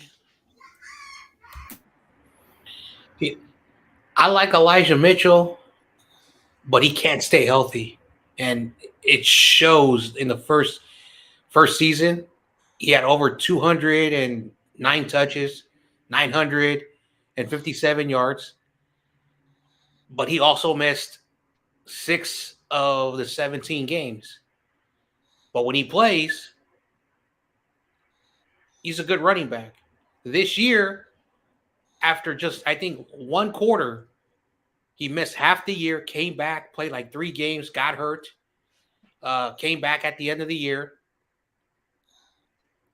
Like the injuries is one of the things that I've been complaining about. Like, why are we drafting these players that get hurt, or why do our players get hurt? That's the question that I really care the most about. But Like I like Jordan Mason. You know, the guy has a big body who can run fast. Like that big run where he almost got a touchdown in Seattle. He got his first touchdown against the Raiders. So my question is, like, where does Elijah Mitchell fit with the 49ers? I don't have an answer for that. He's a possible trade candidate. Like, if I had to, like, make a guess, you know, we could move him, like, mid-season. But I don't know where he fits. I don't know where he fits. Okay. I'm sorry. You know what? I forgot. We have a New York fan in here, and I didn't ask him a question. YTC, are you glad that you're not going through this all season? Find out who's your quarterback that you know. Who's your quarterback? Come again, Corey? Hang on, I was doing something. I said, aren't you glad that you don't have to go through this with the New York Giants about who's your quarterback? Oh, I'll go through it if there's reports of him struggling in quote unquote practice, and half of my fucking two-faced fan base, wants to start Tyrod Taylor, then I will go through it. Sorry for my language, by the way, but that's just how I genuinely feel. Yeah, watch your effing mouth, man. No, it's just frustration, that's all. But overall, I mean, it could happen at any time. It's a not-for-long league, for a reason, so I'm not going to always go in with the expectations he's always going to be starting. So, yeah. That's about it, really. Brian, how you feel about Elijah Mitchell? He's a great athlete, but John kind of nailed it. I think that's the one problem we've had with him is he just, not stays injured, but he gets injured, and he's been injured frequently. But when he's on our team, the guy falls forward for a first down. So it's definitely an athlete. He's definitely a weapon. But I think he changes our offense or, keeps it the same. And I think we're trying to evolve our offense to more of a passing attack where I think he doesn't necessarily slow our team down, but I think he keeps it at the same pace it is right now. And I think, again, like we're trying to evolve. So he's a great player when he's healthy. And again, I wouldn't want to see us lose him, but if he's not going to be able to stay healthy, we might need to go with a rookie. So that's my thoughts on Elijah.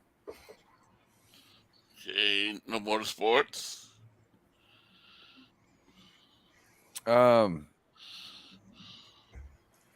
It's hard. It's you want to cut bait, but at the same time, we've seen somebody with this same MO turn out to be one of our most cherished running backs of all. So it for me, it's hard. Moving on. We're talking about Elijah Mitchell, right? Yes. Yeah. That's David McNiner. Elijah Mitchell can't stay on the field. Jordan Mason, RB2. I mean, he didn't even make it through voluntary minicamp without being hurt. Yep, you got that right. I'm over him. I'm over him.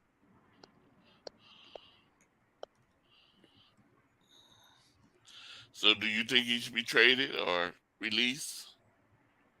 I think he should be traded or cut. And chances are, if we trade him, I mean, Miami might pick him up for a late round pick. But, that'd probably be the best we can get out of him.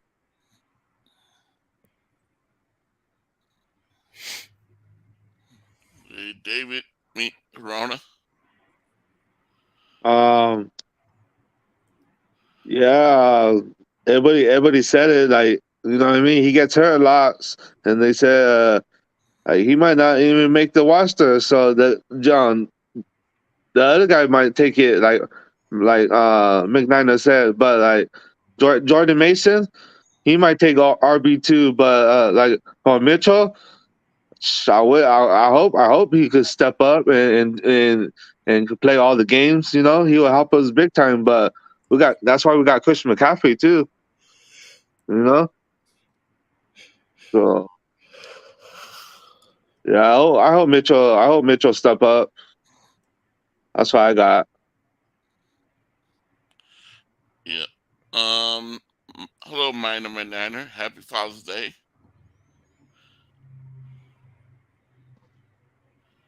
Jeff. Yeah. Happy Father's Day. Happy Father's Day, everybody. Happy Father's Day. What's up, Jeff? Niner, Brian. man. Happy Father's Day, Ryan. Happy Father's Day, Corey. Thank you. You're welcome. What's up, Jeff? What's up? I'm not a father, but I am an uncle 17 times over, and a great uncle Wow. 2 times over. Damn. Damn, many times. No, I'm an uncle to 2. That's it. But damn, you many times. That many times. And some of them are married themselves with kids, believe it or not. Time flies, let me tell you. You must have a giant family. Not really. There's only 4 siblings in my family, including me, but each of them has 5 kids. Oh, wow. Did you see this thing on Twitter where they've got communities now? No, I didn't see that. It's kind of like a Facebook group. Interesting. You mean Twitter Spaces? No. It's called communities. So you can search up certain kind of genres or themes, and then you can find groups that's like a Facebook page. You know how you can join a Facebook page and it's a group, a whole bunch of people, and they post in the page about shit? Oh, I got you. Okay. Mm-hmm. It's like that, but on Twitter. Oh, interesting. And like one of them I got into or asked to join, one of the things was you have to follow everybody that's in there. So that's a handy thing. It is a handy thing, except none of my family has Facebook. Go figure. Or any of these things. The most they have is WhatsApp. But it's definitely handy. I agree with you. And Brian, awesome Moody jersey. That looks awesome. Wear it in good health. Wait, is that official, or did you get customized? Right. Brian? You said you got a Ryan Moody No, jersey? that's an official. That's official. Oh, really? Oh, that's awesome. It looks awesome, Brian. Wow. Congratulations. You got the rookie jersey. Yep, the official. Bebop Jones says, my mom is one of 13 kids.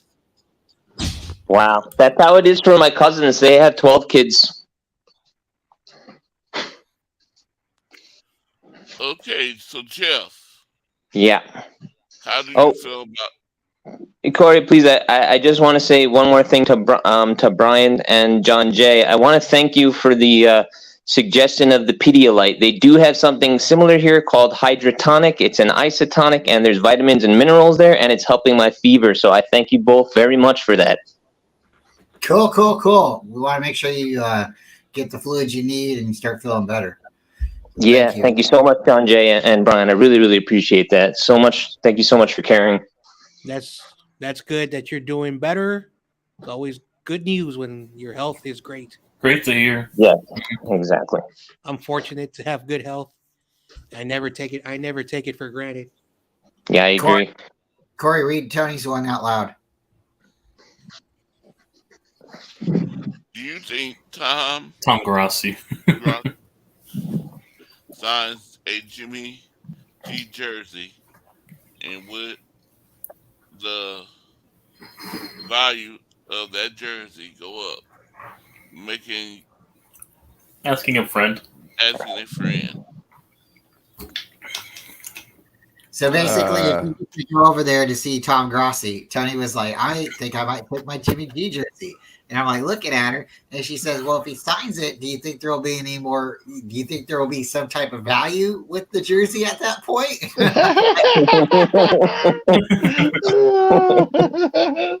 The value would be of his signature, I 100? would think. Right? Yes. Whatever his Only if you're autographs doing a were. commercial for his Moody Juice while you're wearing it. Go look on eBay for what a Tom Grossi signature is going for, and then that's what you would get. So imagine a simple James Garoppolo jersey. Shout out to McNiner, and the signature makes the jersey valuable. That would be so hilarious. That would be hilarious. That's the front of it. Okay, so, Jeff. Yeah, so to answer your question, sorry, Corey, I'm going to agree with Ryan on this. I think it's hard, and that's all I'm going to say as well.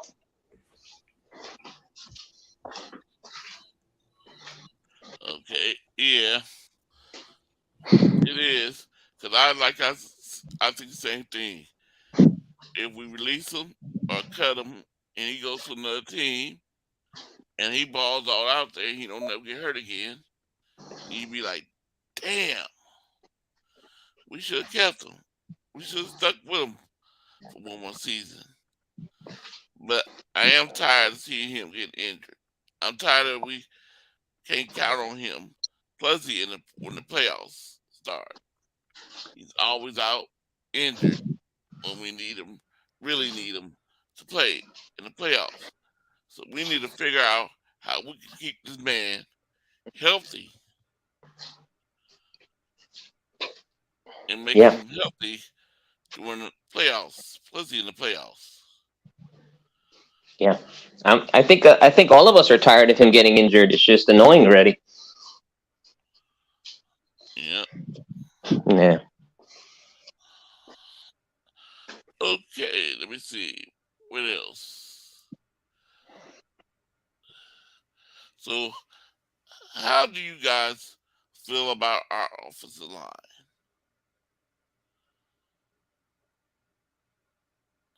Does it frustrate you? Are you worried about our offensive line? Or do you feel like it's going to be a good year for the offensive line? John Jay? So the offensive line, like I'm always concerned about the offensive line. Like no matter what, the offensive line is extremely important for the offense. I hope, after the Niners paid Jake Brendel, he better step up and he better have a good second year as a center. Colton McKivitz, a lot of coaches like him. He could be the guy. And we'll see. Hopefully, Aaron Banks and Spencer Burford don't have a drop off. Of course, Trent Williams. So I'm always worried about the offensive line, no matter what. There's always concern of that. I do think our offensive line is much better than most teams, but I'm always concerned about the offensive line. Ryan? I think they got a plan, so I'm going to trust their plan. I'm a little bit excited about Feliciano, and I'm still curious what they're doing with, what's his name, Gutierrez? The big guy. What's his number? 78? I want to see him play or something, like why can't we put him out there as a tackle or something? Or is he a tackle or is he a guard or is he just an experiment? So I'm not too worried just yet about the line, Corey. I'm more, again, worried about the kicker and who's behind center. No border sports?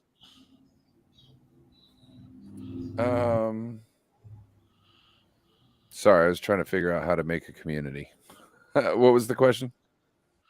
How do give you him the feel? answers. Huh? Give him the answers. How do you feel about our offensive line? Are you concerned about it? Are you not worried about it? Or it's just you believe in the system and we're gonna be okay? I believe in the system, but I worry about us having a slow start. For some reason we always are good at the end of the year, even with McGlinchey just totally whiff blocking people. It's like we can still do things and get things done. So, and be known as one of the best lines in the league by the end of the season. So it's more of, I just want Kyle to kind of dumb it down in the beginning of the season so it's not so intricate, because those intricate plays are kind of what we mess up on. It's like they practice some more than others.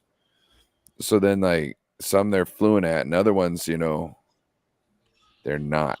And it shows, and it all comes down into third and longs at that point. It makes us get third and longs, which stalls drives out, which puts our defense on the field. And that's usually about the first half of the game.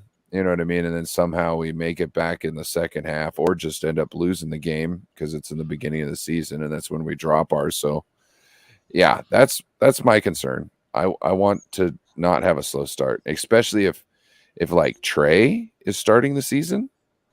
I really want everybody to be firing on all cylinders so we can actually get a good look at what Trey's doing, like a good kind of side-by-side comparison of Trey and then Purdy last year, and see who we think is better, by the eye test.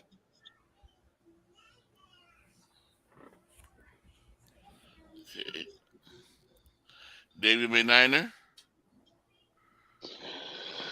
Well, when it comes to our offensive line, I know we got, we have the Silverback, we have Aaron Banks. We know they're going to be good. Aaron Banks should actually get better too. We got Jake Brindell, who honestly I think Feliciano could beat him out, but we'll see what happens there. We got Spencer Burford, and I liked what he did last year.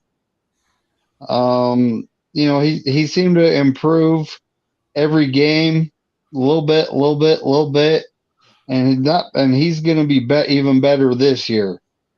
Then we got Colton McKivitz, who the brass and coaching staff has faith in him.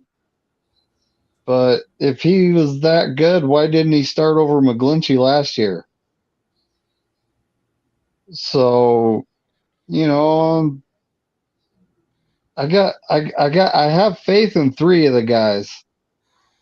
I mean, the rest of them are kind of, average to mid. If Jake Brindell plays like he did in those last four games, then we're doing pretty good at center. And if Colton McKivitz can pass block better than McGlinchey, I don't care if he's an average run blocker. I'm good with it.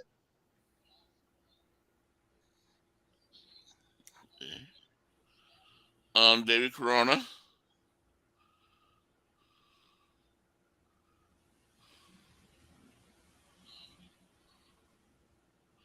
David Corona? Yeah, what happened? I was making some food right now. What happened? How do you feel about our offensive line? Are you worried about it? Are you? I hope he steps up. Whoever it is, Jake, like has it, like, you know what I mean? If they could block the quarterback and help us, yeah. But no, not really.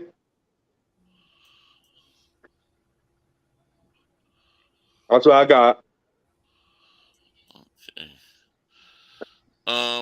YTC. Yeah. How you feel about y'all running back situation, your offensive line? Are you worried about them? Running back situation, regardless if Saquon signs or not, will be starting week 1. I'm not really concerned. Really, it's a running back position. We'll find somebody, to start week 1. I'm more concerned about the run blocking, how it's going to be, and opening holes, with the running back and Jones running himself. But that's really about it. That's enough. For offensive line, I mean, we drafted a new center. I look forward to seeing him in the preseason. John Michael Schmitz. I look forward to seeing that out of and Evan Neal and on the right side. I already know what we're getting with Andrew Thomas. After that, you could plug anyone in at left guard or right guard at this point. We'll get the cream of the crop at that position. That's really about it. I'm just content, waiting to see what's going to happen. That's about it. Okay. Now with me, with my about the offensive line, I am kind of nervous about it. Plus, the right side. Left side, I'm not really worried much. The 2 guards, I'm hoping they stay the same and they play good. Center, kind of a little worried about him, but he did kind of at the end was looking pretty good.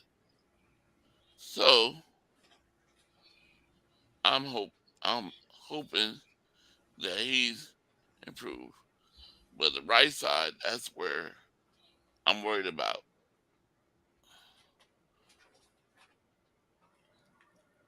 Is he gonna be the person? Is he the right person?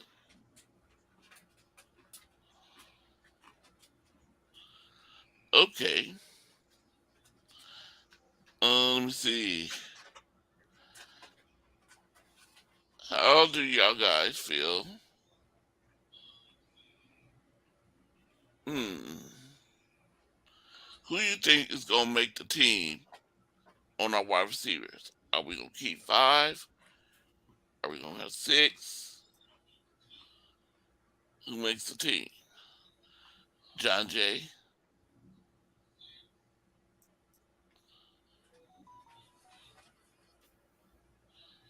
John Jay, you here?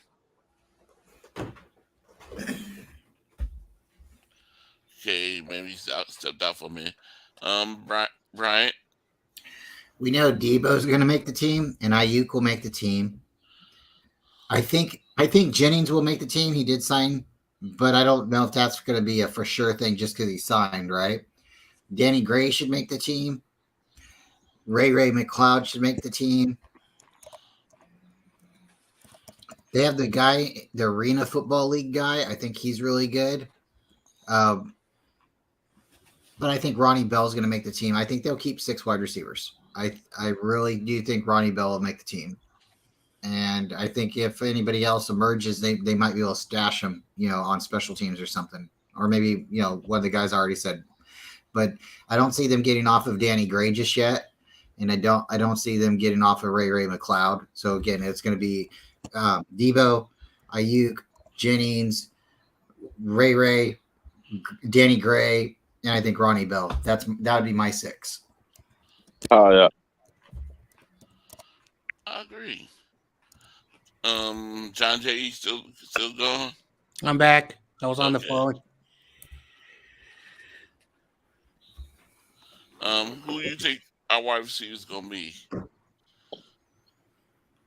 Ooh, that's a really good question. That's an outstanding question, Corey. Let's see. By process of elimination, Jennings, Debo, and Ayuk are 1, 2, 3, and so they're on the roster. Like I've been thinking about Ray McLeod. I'm not sure how he's gonna fit in this season. Danny Gray. Let's see. We drafted the Michigan wide receiver Bell. We got a bunch of free agents, not big name receivers. I can't name from the top of my head at the moment, but at this moment, Gray will be number 4. I think Bell can move up the depth chart, and I think Ray McLeod will be that 6th guy. But I got to look at the receivers. But at the moment, those are, I think, 6 receivers that we're gonna keep. Okay. I think you and Brian said the same thing, right, Brian? I think so. It was what? Debo, Ayuk, Jennings, Ray, Gray, and then Ronnie Bell. Yep, the same people. On the world of sports. Yeah. So we are keeping 6. We have a chance of losing 2 out of our 3 best wide receivers next year. Obviously Debo, Ayuk, Jennings, Ray McLeod, Danny Gray, and Ronnie Bell. Okay. I think that's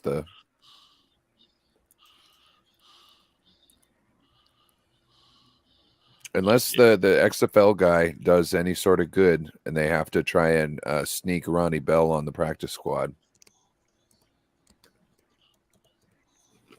Yeah.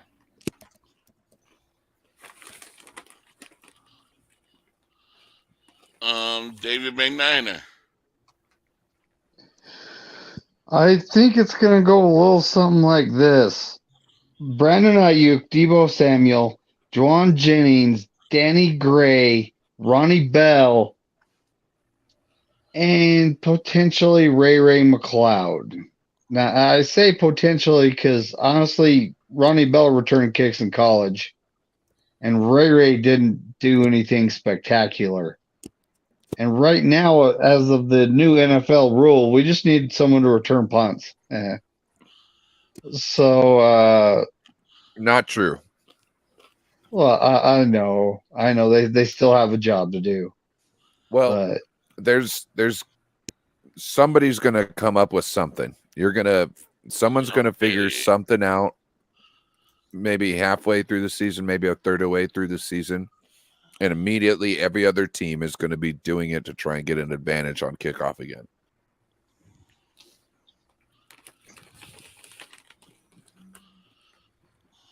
Shout out to David McNiner. He's making the chat fire.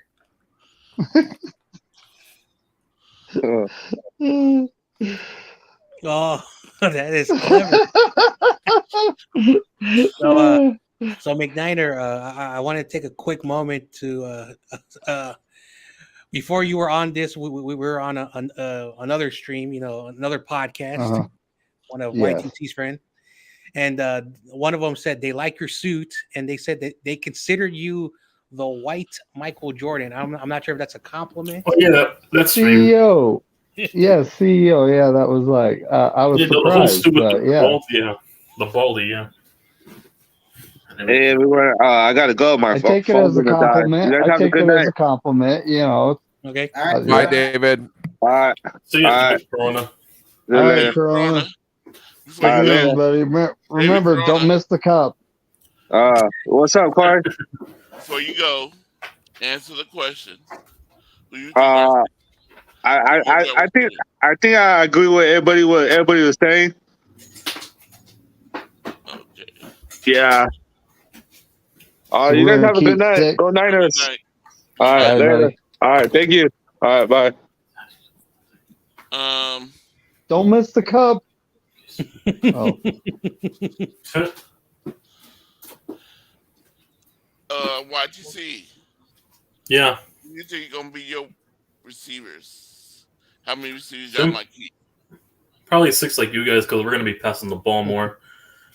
Hodgins, Hyatt, Campbell, Wando Robinson, Sterling Shepard, and what was the other guy?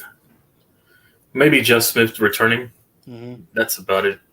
I have a follow-up question for YTC. Okay. Make sure your receivers don't drop the ball. I hope they don't. Because last year you were complaining about that every game. The receivers are dropping the ball. I mean, yeah, like you guys were complaining that every offensive Nick Bosa is getting held twice, so we all have our complacencies. So I know. Richie James. Well, he's your best receiver. I'm agree with everybody. What everybody says. About our 6 wide receivers. That's who I think is going to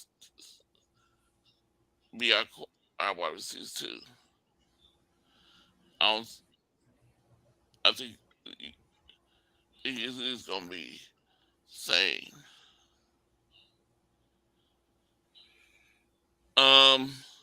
Tight ends.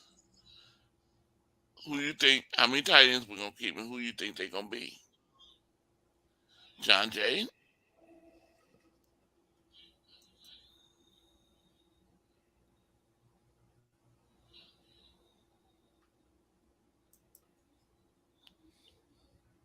John Jay, you still with us? Oh, my bad. He's I was probably muted. talking to his girlfriend again. No comment. I'm sorry, I was muted. So I was talking, and then you said John Jay, so I was talking to a wall. So the Niners currently have 6 tight ends. Of course, we're not going to keep all of them. So I've been saying for a while that Ross Dwelley will not make the team, and I like Ross Dwelley. But for whatever the reason, we drafted him, or I don't know if he was an undrafted free agent. He was an undrafted free agent. And we don't use him. And then, of course, George Kittle is making the roster. He's not going nowhere. And everyone's been talking about Cameron Latu. I can't even pronounce his last name. And Latu. It's Latu, Latu. And then Braden Willis. Everyone's been talking about Braden Willis and Latu. And so then you look at Charlie Warner. Does he make the roster? Is he demoted to the practice squad? I think we're going to keep our usual 3 tight ends. And I think Dwelley could be one of those cuts at the end of the exhibition. So I say 3. I think either Braden Willis. Well, I think we had 4 last year because we had Croft, Dwelley, Warner, Kittle. You know what I mean? Yeah. So it's just I think only 3 are active on game day. Yeah, but but I think we're 4 were on the 53 though. That's so what I'm right saying. now 4 were we're on the talking about and if you think about the other position groups, we're keeping 6 wide receivers. And how many defensive linemen do you think we're keeping? That's so. Yep. All right. Sorry, John Jay.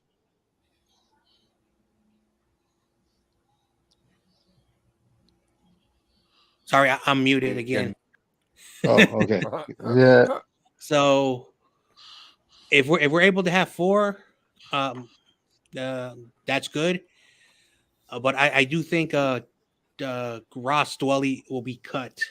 Yeah, so that's my thoughts on the tight end situation. Okay, Bryant. That was going to be my question is how many do we normally keep? Because I was trying to figure it out in my head too. Did we have 4 or 5 last year? And I think at one point we might have had 5, but regardless, I don't think Warner is going to be on the team. Charlie Warner. I don't think Dwelley will be on the team. Craycroft, I don't think he's going to be on the team. So I think we might be running with 3. The 2 rookies that we got and Kittle. If we keep any one of those, it might be that the blocking one, Charlie Warner, or it could be Ross Dwelley. But the problem with Ross Dwelley is they don't use him. He's supposed to be able to catch the ball, but they don't ever use him because I guess he's slow or something. I don't know, but I don't see the guys. I see the only tight end we really should keep from last year's core is Kittle. The other ones are expendable.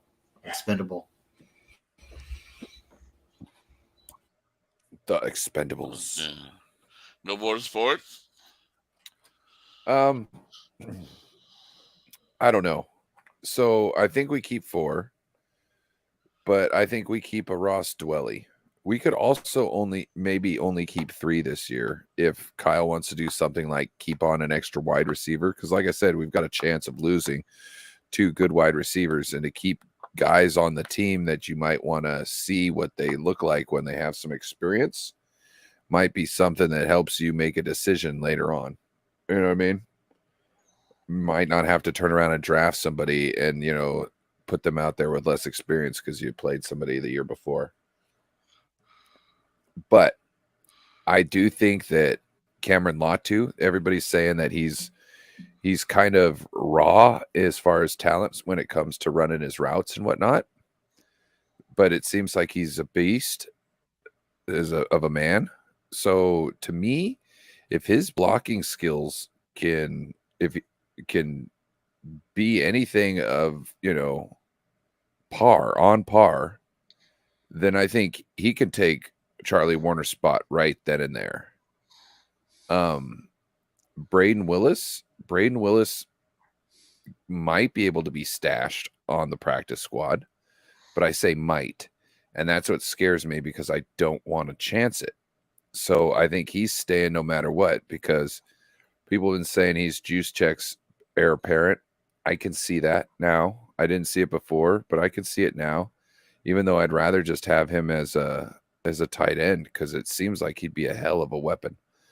But we'll see how things play out. If I could, I would keep both our rookies and I would keep Ross Dwelly. Okay. David McNiner. All right, shout out to Troy Fumagalli because I think we're all like, he's gonna get cut. He's the first man out, and then we got I think we're keeping 3. I honestly see us keeping George Kittle, obviously, Cameron Latu, and it's not just because he can block, but he can also play special teams. He did play linebacker the first 2 years of his college career. And then I honestly think Braden Willis makes the team because of all the versatile things he does. He played out of the backfield like a fullback. He split out into the slot in college. He, played inline snaps at tight end. I think he's making the team because of how versatile he is. And then when it comes down to it, Dwelly, Warner, and Fumagalli are getting cut, and Dwelly's getting signed to the practice squad. Because if we cut Braden Willis, chances are another team's going to pick him up. Dwelly, I don't see another team picking up a tight end that had 4 catches last year. Okay. Yes, I think it's gonna be George Kittle, and I think it's gonna be the 2 rookies that we drafted, and Ross Dwelly. I think we might keep 4, and he'd be the 4th, but the other ones we cut.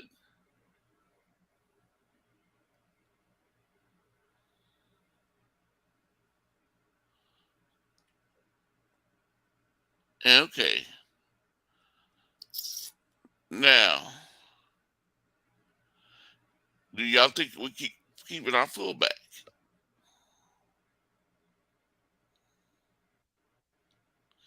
Is Juszczyk staying with the 49ers? Or do you think they're going to let him go?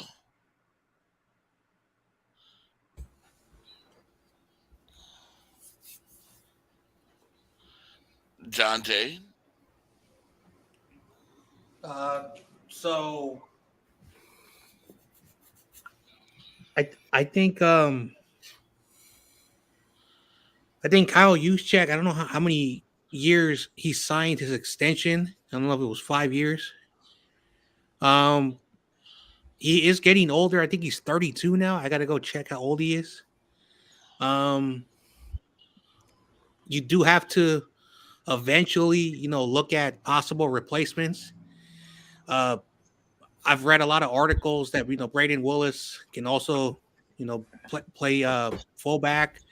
That a kid from Oregon who can play almost every position. I don't know if that's Kyle Juszczyk's, heir apparent, but we do got somebody eventually.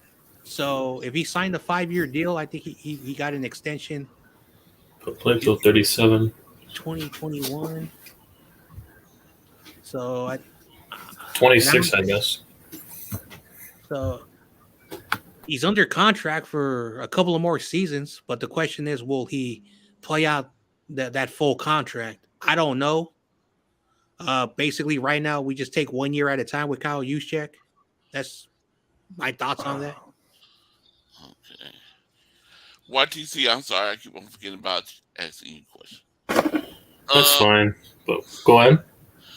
What about your tight ends? Who you think gonna be a tight Well, end? Bebop said one of them already. Darren Waller, Bellinger, and Kaiser. We might have a fourth option with Thomas Sweeney from Buffalo. So I wouldn't be shocked if we had 4 as well. So yeah.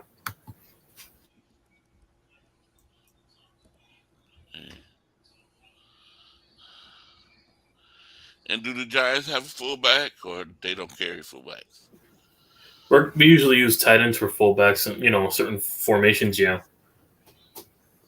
They mostly just get 2 tight ends there. So yeah.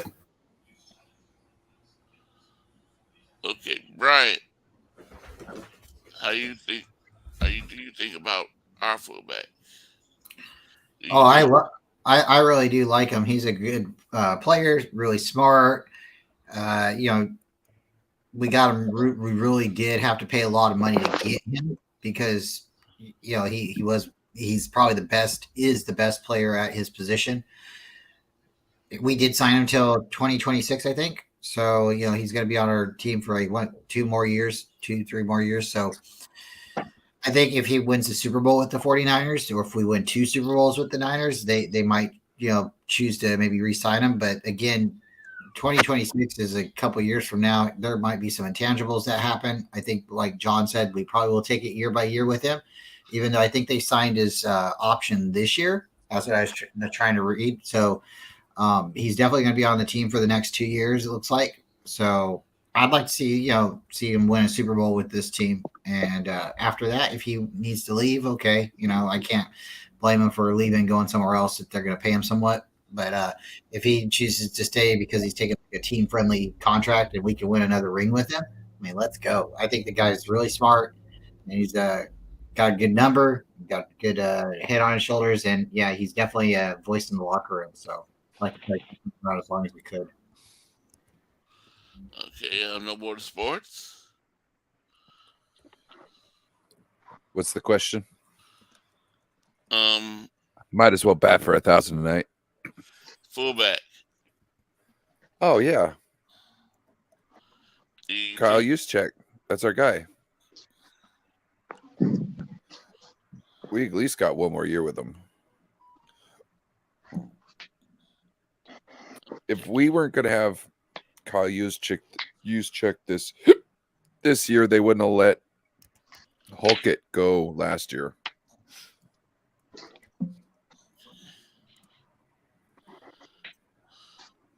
David McNiner.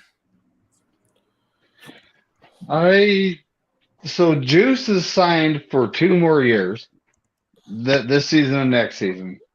But after this season, the 49ers have an opt-out clause.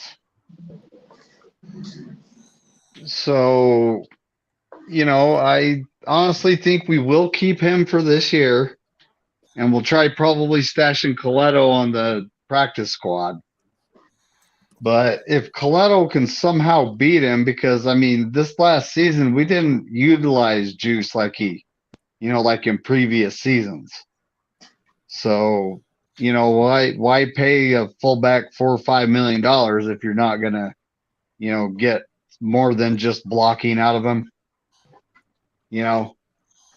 And yeah, that's pretty much it. I honestly think after this next season, there's a good chance that he's gone. Just because he's expensive for what he does.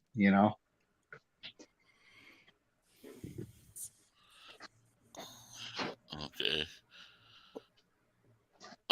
Jeff. Yeah. I can I also answer the question about the defensive? Defensive. Hmm? We haven't Yeah, got you had there yet. mentioned earlier about the defensive question. Can I answer that as well quickly, please? We haven't got to the defense. Oh, you haven't spoken about the defense? Nope. Nope. Oh, I thought you were asking about the defense before. My mistake. Okay. I agree with the. I agree with Ryan that Juszczyk, we do have about one more year with him, and I still think that he's going to be at his optimal in the meantime, because he wants to prove what it is that he can bring to the team and take us down to the Super Bowl, of course, ultimately, because that's the ultimate goal.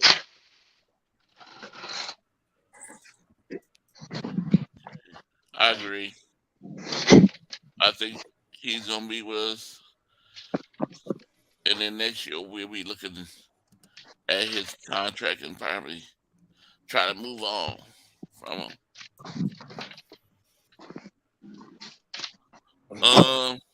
So real quick, how many running backs you think we keep? John Jay?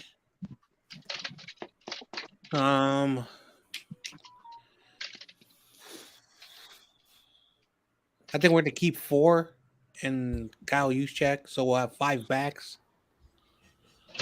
So 4. 4. And so who you think the 4 gonna be? Let's see. McCaffrey, that's 1. Jordan Mason. Elijah Mitchell will fall down to the 3rd spot if he's still on the roster, because I think Jordan Mason, Jordan Mason didn't play a lot of games, but when you look at his frame, his body, the quickness for a guy that that size, you got to give him that the carries, the number 2 carries. And who else is right now on the roster? TDP, a Watt, and the guy whose name starts with an L. They're both undrafted free agents. Yeah, like Ty Davis Price, like he reminds me of what's his name that we drafted and then we traded, Trey Sermon. Oh, yep, Sermon. You're right. I forgot his name even. And I'm gonna go with an undrafted free agent. I'm gonna go with Ronald Awatt. A Watt. Yeah. A Watt. I like Those are saying my 4. his name. Those are my 4. Okay. Ryan? I think that guy from Oregon is going to get stashed on the team. So I don't know if he's going to be like a backup fullback, Jake Colito, but I think he's definitely going to make the team. We're going to keep Juice, but he's a fullback, so that won't be the running backs, even though they're probably sit at the same lunch table. I think CMC is going to make the team, of course. I got a good feeling that it's going to be CMC. I think Mitchell could actually get cut, or he could get traded potentially. I like the guy. He's a good player. TDP, I think those two, Mitchell and TDP, are going to have a camp battle, and they're going to decide which one they're going to want to keep.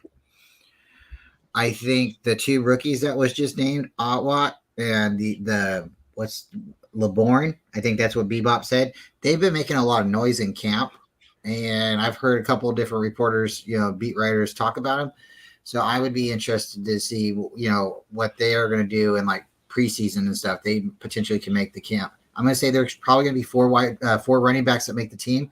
I think TDP, he might get cut, and Mitchell, they might be the 2 guys out. CMC is definitely making the team. If JP Mason healthy, he's gonna make the team. So those are my guys: JP Mason, CMC, and the 2 rookies. Okay. No border sports.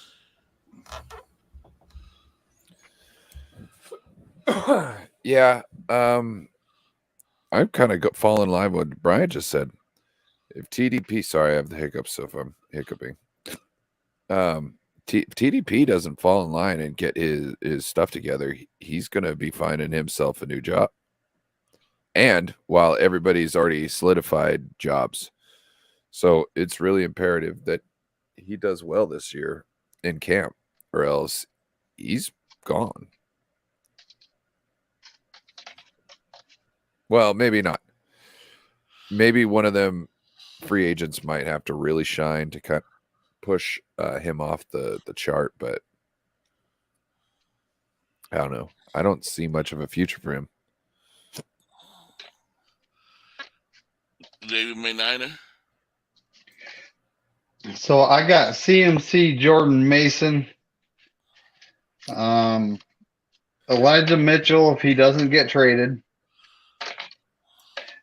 and then I got what was the name? Oh, what? I got that guy, the rookie free agent. TDP is not hitting his holes, and typically we're a one cut offense, and he's not making that cut from what I heard from just practice. Well, without running into a lineman in the back of a lineman first. That's exactly it. He's having problems, and if he doesn't get those problems solved right quick, he's done. And who knows who signs him? That's kind of not a me problem. But I could see like that LeBourne guy. He actually looks better than TDP right now. But it's quit taking running backs in the third round. That's all I got to say. Quit it. Jeff.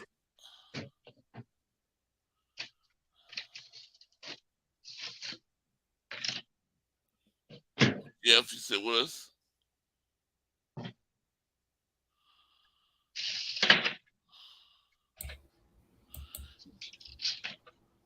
Jeff, you still with us? Nope. Sorry, I was muted. I want to say CMC for sure. I want to see more what Demidor Lenore can do, and I want to see. I know he's a veteran, but I think we have some more in him. I want to see what Trevarius Ward can do as well. Those are corners. Those are corners. Those are corners. I'm talking about running backs. Oh, I'm sorry, running backs. So Debo McCafferty. Let's see. Debo, you get a half a point because he is a wide back. He's like half a wide receiver, half a running back. He's our wide back. That's true. That's true, though. Basically, a wide receiver in a running back's body. He's like our fifth RB. But Brian, question: does that mean Debo, one person takes two roster spots? I think that's really interesting because we go and we get these players that can do multiple spots, multiple positions, like a Juice, or a Kittle, or even like CMC. So it makes it really hard for some of these other players that are coming in that can't be versatile. So yeah, that's interesting. Like maybe we only keep 5 wide receivers, or maybe we keep 7 wide receivers because we're looking at Debo as a wide back. And we only keep 3 running backs, so maybe, who knows, right? So I want to say that Christian McCaffrey, Jack Coletto, Kyle Juszczyk. I want to say that also. I think we've had our chance with TDP, but I think he will be cut after this season. Jordan Mason as well, and Ronald Awat, and I want to see what else Elijah Mitchell could do during this coming season as well. Okay, so I know it's gonna be CMC, and then Jordan Mason, I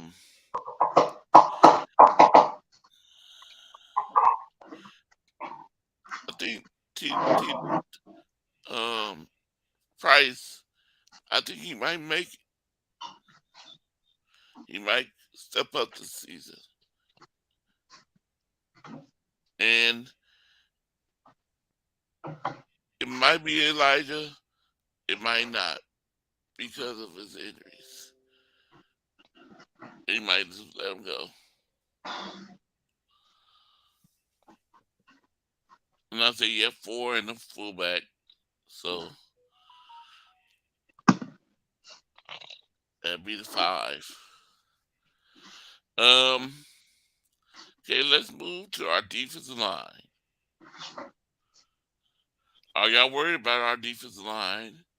And how many defensive line we gonna keep? Oh, before I go there, YTC. How many? Yeah, I'm gonna. How many running Yeah, once backs? I answer this, I gotta head out. Once I answer this. All right, so running backs, we're gonna keep 4. Saquon Barkley, assuming we resign him. Eric Gray, Matt Breida, and Jashawn Corbin. That's about it. Okay. Peace out, YTC. Peace out, guys. Have a Peace good out. night, All buddy. right, you guys. For Middlesex tenant. Have a good one.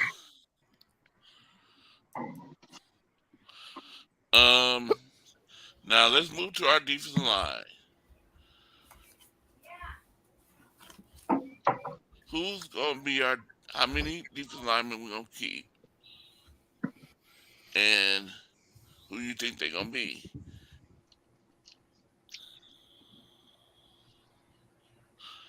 John Jay?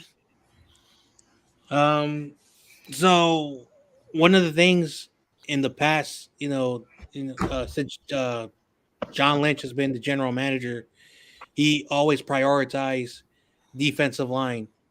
The question is going to be, how many defensive line players are we going to get? Going to keep. So of course, if you just subtract the potential starters, Eric Armstead, Nick Bosa, Javon Hargrave. I personally think Drake Jackson will probably be those 4 guys up there. So that means that Javon Kinlaw will be on the roster as a backup if he is not a starter, which will be kind of weird. But he has a make it or break it year. You got Keelan Farrell will be another player will be on the roster. Kevin Givens, T.Y. McGill, he's really showed a lot. So I think they're probably going to keep like maybe 6 edge rushers and 4 D tackles. So I'm going to go with maybe 10. Okay. Right.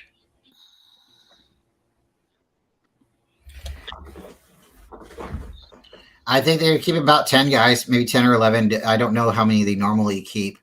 And I think, it just really truly depends. Every year is probably different. They see one guy is a little bit better than, or they can't lose him. They'll probably keep him. I can't really tell you all the players either on the defensive line. I can tell you I like that guy named Bryant. I'd like to see him make the team. I think we got him from the Lions. No bias or anything, of course, right? And then, Armstead, he's going to make the team, of course. We know Bosa will be there, and Drake Jackson, and the guy we got from the Eagles, he'll be there. I believe Kinlaw will probably be there, but I don't think they're going to use him too often. I really don't. I'm actually going to be surprised if Kinlaw makes the team. So definitely going to be an exciting battle. But I can't answer and give you everyone's name. But those would be the guys that I definitely think, and yeah, about 10 guys for sure will make the team. Okay. No more sports. I'm sorry, I'm having issues with hiccups. So I'm gonna make this quick and I'm gonna sign out. I think I think we take 10. I think we're going to have an even split. I don't think we could do 6 edge and 4 tackles. We were having issues with keeping tackles healthy last year, so I think that's going to play into things. And I think we're going to have a great season with our defensive line. We could even have an outstanding season with our defensive line with who we've got there. But it all just remains to be seen until the seasons happen. So with that, I'm out of here. Thank you, Corey, for having me. Thank everybody in the chat for keeping it on fire. Thank everybody on the panel. Happy Father's Day to everybody. Peace out. Happy Father's Day. Have a good night, man. And All right, remember, Ryan. send me your fan card. Oh, he gone. Corey, that's mean. Come on, give him a second chance.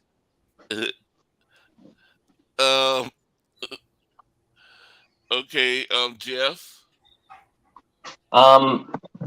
I would actually. I know some people count them out, but as we've seen from Brock Purdy, I would actually like to see what the rookies can do. And particularly, first of all, I'm going to go with 10 as well. But I would like to see about the edge from Tennessee, Byron Young, Zach Pickens. I want to see what he can do. Dante Stills, Isaiah McGuire, Ikenna Enechukwu, and the originals, Kittle and who else? I want to see what Hargrave can do. I also want to see. Hey, Jeff. Yeah. We're just concentrating on the defensive line right now. That is the defensive line, isn't it? Kittle's not a defensive lineman. Oh. Thank you for pointing that out, Brian. All right. Just trying to keep you, going straight. Grounded. I appreciate that. I don't want to sound silly. But I'm trying to think of basically 10 guys, 5 edges and 5 defensive linemen. Yeah, and I kind of want to. I kind of want to see what the rookies could pull off, because we've been surprised with rookies before, and then of course, like Ryan says, it remains to be seen who will keep and stuff. But what's it called? But I kind of want to see some of the rookies pull through. I mean, they did amazing in their college years, and people, tend to count them out. But then you look at Brock Purdy, and he was a rookie too, and he did very well. So why count them out? That's my thoughts. Yeah, I agree with what the A-Ryan said at the end, the defensive lineman. I even think we might go even a little extra with 11. I think last season they kept 11. I believe. I could be wrong.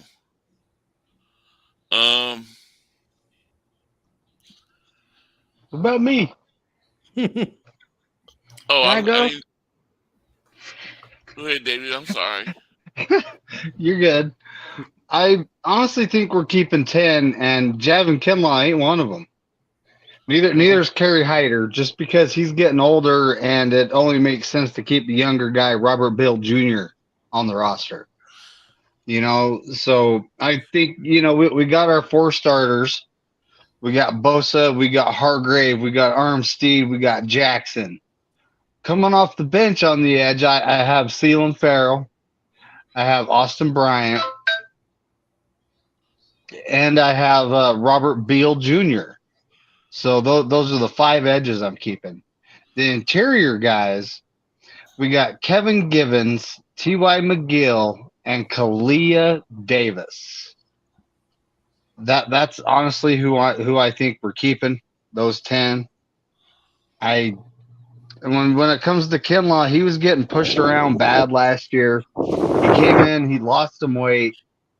I don't see how that's going to help him not get pushed around even more. So I don't know if he actually is going to make the roster.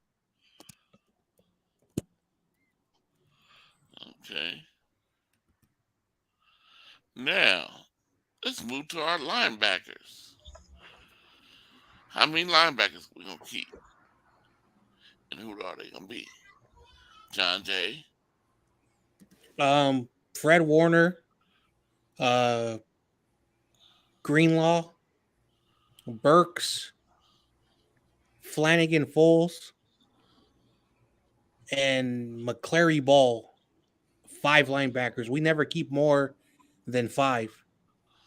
So I think that's probably the easiest position. Yeah. Bryant. Probably who John said. I'm not trying to just piggyback off of him, but those are probably the guys in camp. For sure, Fred Warner's going to make the team, and then from there, it's going to just be anyone else who can rise up. I really would like to give you more detail on it, but I'm trying to Google right now how many we normally keep, and I don't see us keeping more than 5 or 6, to be honest with you, unless one of them can do something like we were talking about, maybe go on special teams or, maybe even play the edge or something. If we can get a linebacker that can do both, that would be kind of nice. So.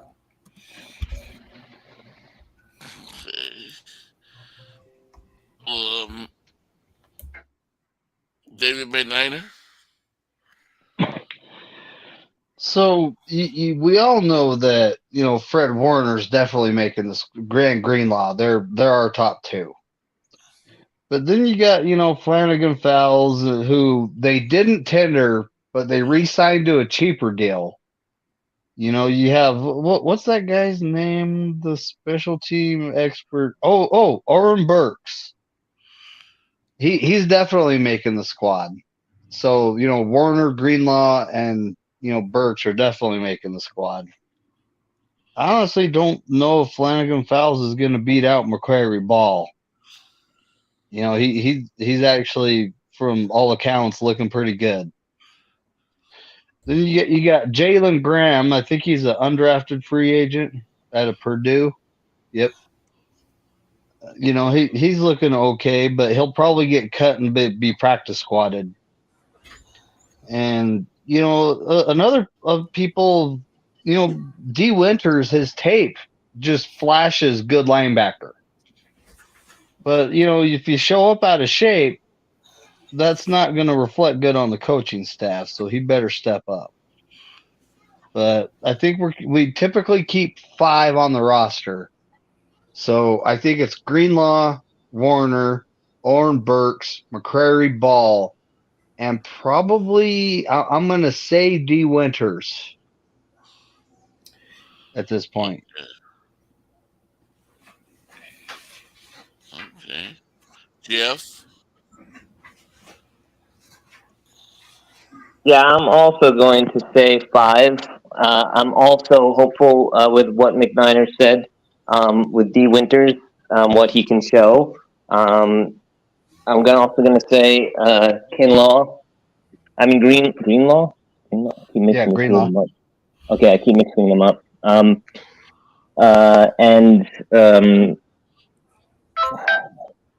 what's his name?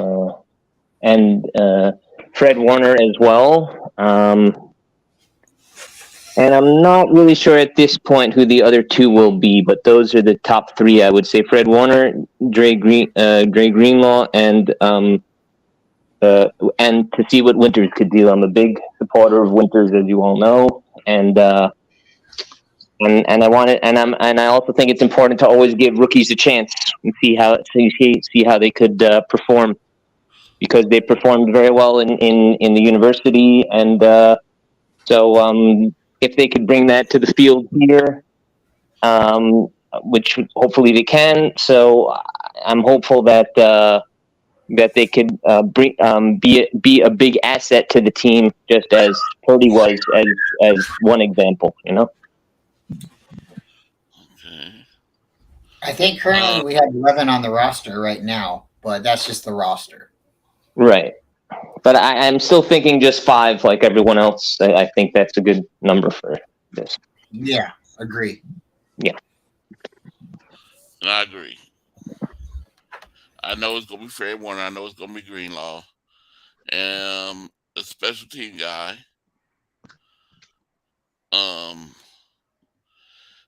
Burks. Yeah, how you say his name, David? Oren Burks.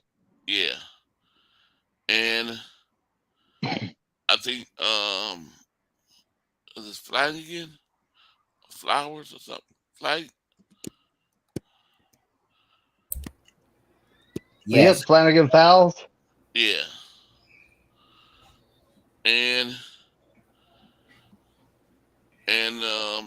I hope one of our rookies linebackers make the team. I think we're gonna keep 5.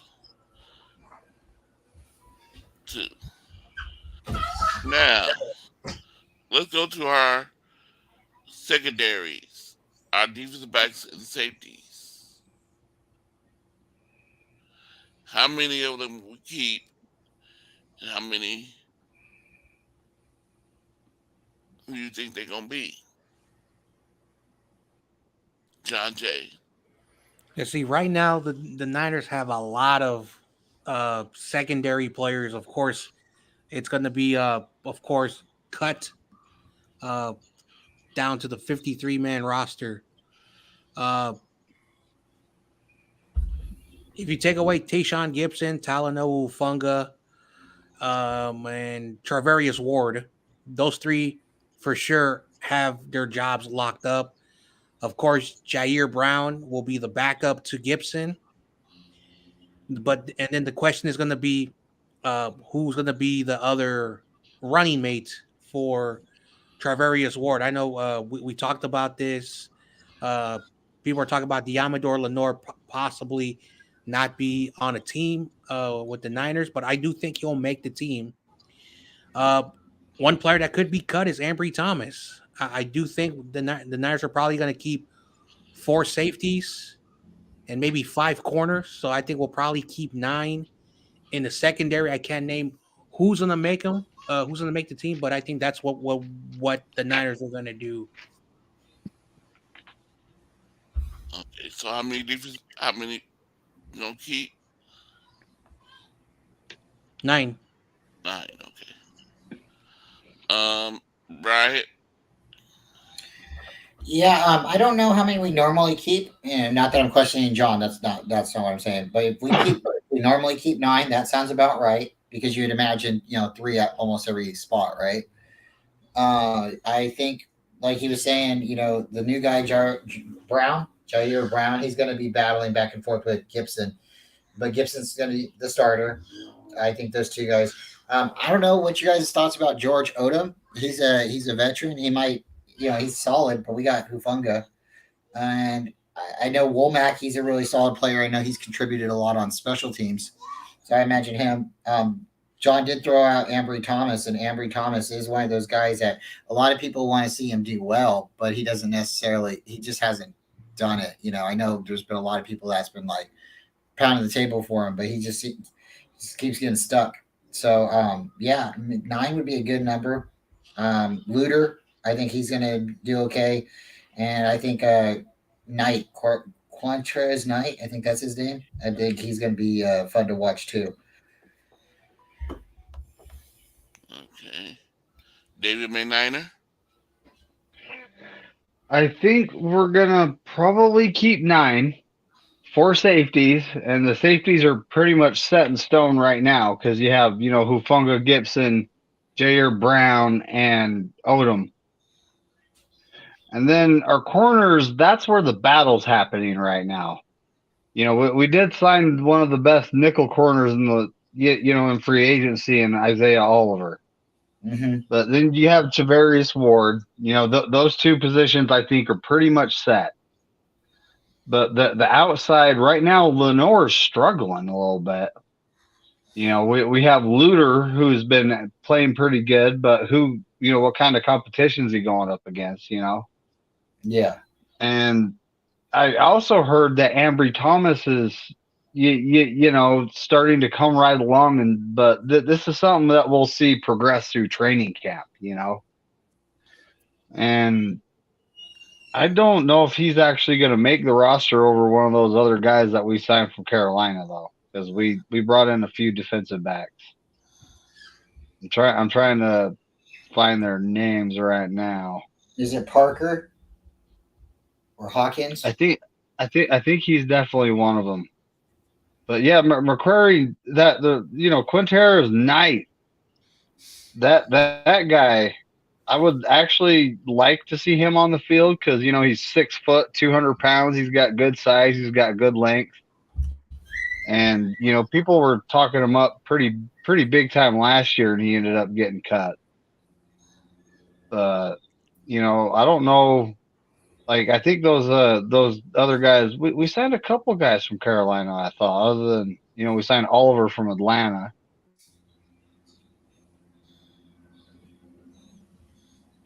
But yeah, then you got Womack. You got to have a guy that can come in and play the other side when they go 4 wide, in the nickel.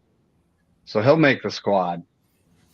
And then I honestly think the rookie Luter will make the squad as our number 4. And then, the 5th corner, that's the battle that's going to be going on. So is it going to be Andrew Thomas, Demo Lenore, or, Parker or Jameson or, Quintera's Knight? We got 4 or 5 guys battling for that one spot.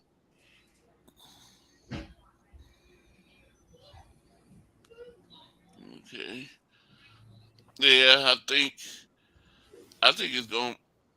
I know it's going to be Travaris Ward. I know it's going to be Fonga, and I know it's going to be Gibson, and I know we're going to have our rookie Brown. He's going to stay. I think. Okay. Hard time saying his name. The Lenore, or whatever his name is, that he's saying. Actually, think Thomas is gone. Yeah. And the other ones, I'm not so sure. Womack, I think he can stay.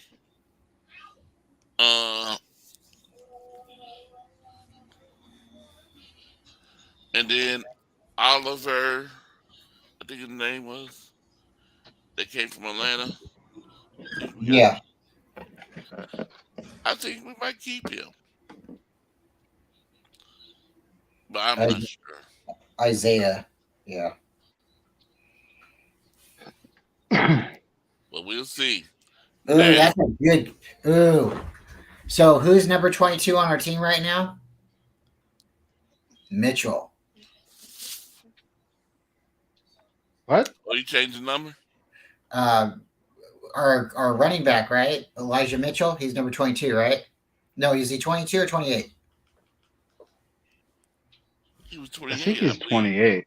Okay, I'm sorry. I know CMC was 22 for Carolina. I was trying to put something together because Isaiah, he's 22 in Atlanta. So that's why I was like, oh, I wonder if he's going to be taking that number. Ooh, let's see. I'm looking to see if we have a 22 right now. I don't know. I know he couldn't take it last year because somebody had the number. Was it Wilson, Jeff Wilson Jr., who had 22? Ooh, yeah. Isaiah Oliver has 22 right now. Oh, okay, that makes sense now. Okay.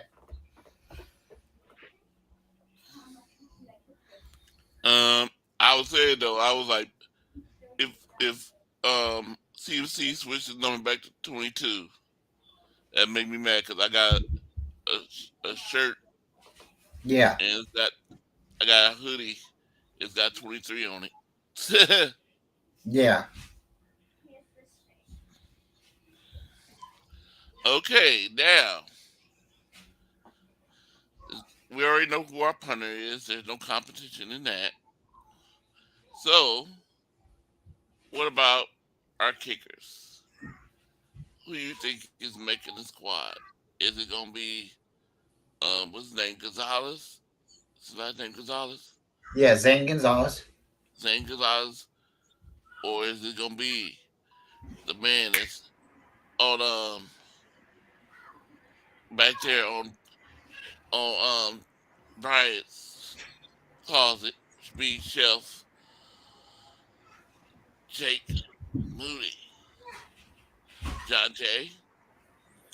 Oh, Jake Moody's going to make the team. Zane Gonzalez as was injured. He has an 84% field goal percentage. 84% in his career in the NFL. Jake Moody is coming off of college. You can always, give a rookie the opportunity. They'll get better. So if anyone says that Zane Gonzalez is going to beat out Jake Moody, give me your facts. So just like, when I tell people, I tell the facts. I tell the truth. Zane Gonzalez is an 84%, and I think last year he didn't really have a good year. So I hear people telling me Zane Gonzalez is going to be the kicker. So you go with the better kicker, and unfortunately, it's the rookie. That's my thoughts. Okay, Brian. Yeah, I think they have Zane Gonzalez in here to push him because he is a veteran, but I don't think they're going to keep him. He was injured last year, so I think he tore his groin up. He doesn't have as long of a leg as Jake Moody, and that's why the Niners drafted Jake Moody. But again, I think he's just got him in to show him how to practice, kind of, show him the ropes, training camp a little bit. And I got a feeling that the Niners are going to try to trade Zane Gonzalez before the season starts to a needy kicker team. That's my thoughts. Okay, David McNiner. I think Jake Moody's making the squad. And, Zane Gonzalez last year, he actually had a groin tear and he missed the whole season or something to do with his groin.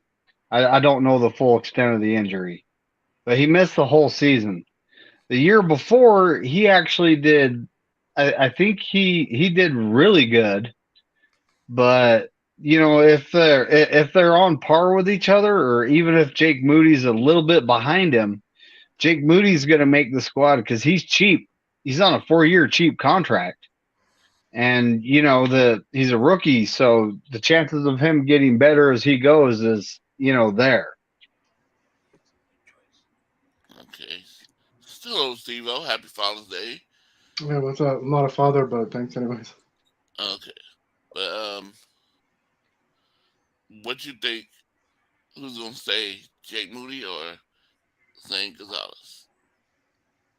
I was okay with us picking up Gonzalez, and then even if made 7 out of 10, 8 out of 10, I was okay with that and use another pick for depth. But since we went that route, I'm okay with it as well because he hurt himself last year in preseason kicking into a net, and that was the second serious injury to his leg. So it wasn't even in a game or anything; it was in practice. But yeah, we're only going to keep one. We already have too many spots we need depth at. Oh, and real quick, shout out to Corey Davis for going 15-0. Yep.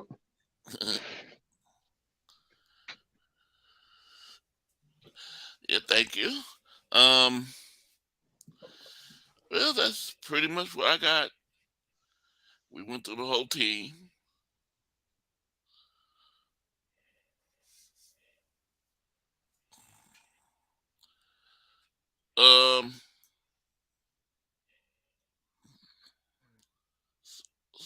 So, John Jay, you have anything to say? I'm sorry, I was muted. Say it again. I forgot. I think I didn't say my thing. I'm sorry. Moody. I can't see that we draft Moody and then release him.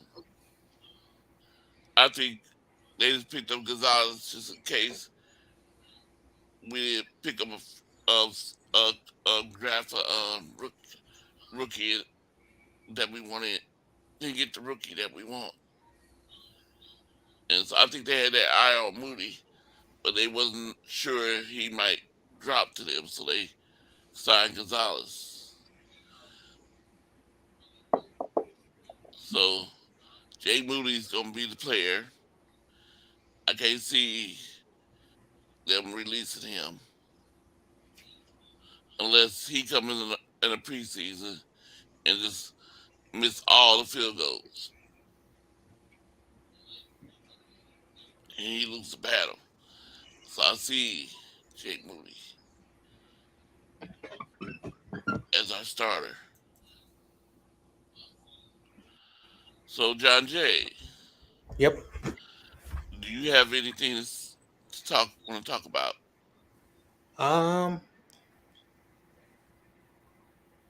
Not really. It's always fun being on the show, talking football.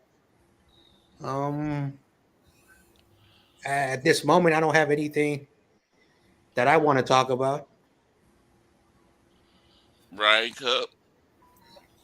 Oh, I'm just thinking and just hoping everything works out. I'd like to try to make it to Santa Clara and meet up with Tom Grossi. Now I got Tony, coming up with these funny jokes and cute scenarios about, if I get this signed or if I get this signed. And I'm like, Tony, he's a Packer fan. You know that? But she's like, but it'll up the jersey value of Jimmy. And I'm just like, you are doing too much. It's just funny because my house is a Jimmy Garoppolo house. We do like Jimmy, but we like all 49er quarterbacks. I mean, we went to a Blaine Gabbert game, okay? Me and Tony's, we've been there, okay? So, yeah, we'll root for anybody who's behind center. But it's He probably cited Jimmy, I hate you, because we keep beating him. What? Jimmy, what? Tom will sign it, Jimmy, we hate you, because Jimmy kept beating Tom Grossi's Packers. Oh, yeah. That might add $100 to that jersey's value. I know, yeah, because like James Garoppolo, because I know McNatter doesn't say Jimmy no more. Because he's not our friend. Nope, he's James Richard Garoppolo. He's I'm gonna not call our him friend Jimmy. anymore. I don't care if he's on. Never mind. Yeah. So like that is kind of funny that if someone has a Jimmy Garoppolo jersey and Tom Grossi signs it, and Tom Grossi's signature is worth more than the jersey, that would be so hilarious.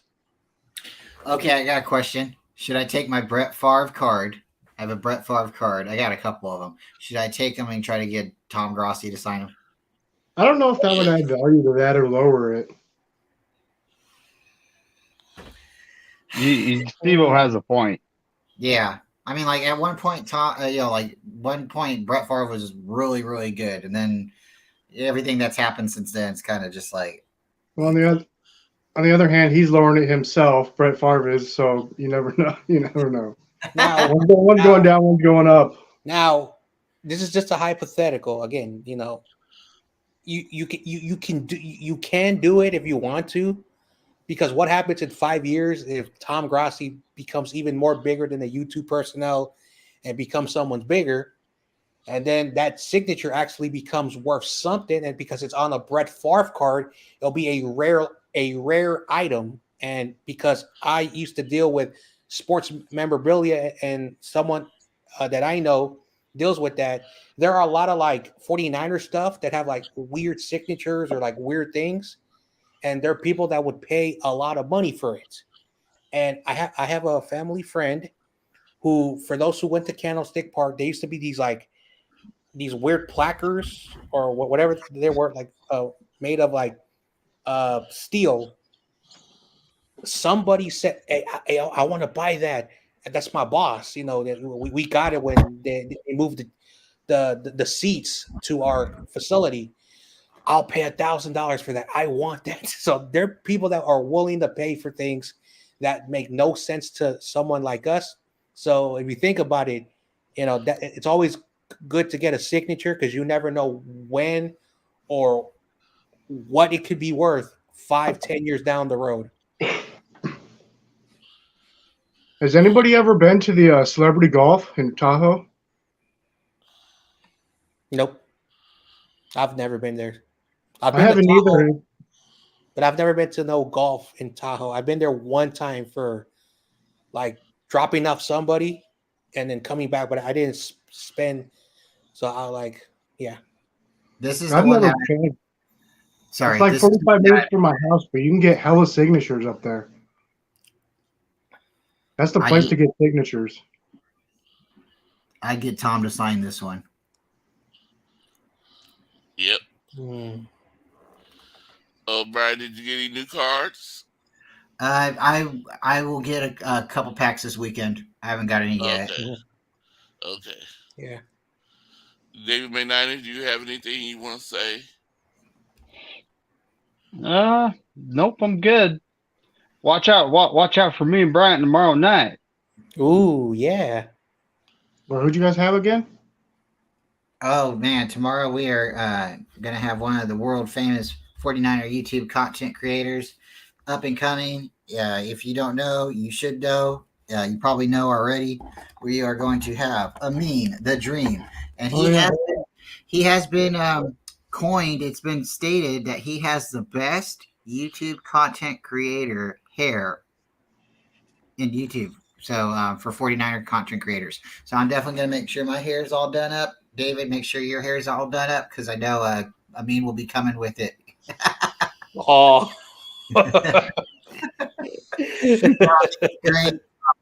Raj, I guess, used to have RS 49ers, used to have really great hair in high school, he said. And I think I heard this from Ryan. And, so he went around in high school, best hair, right?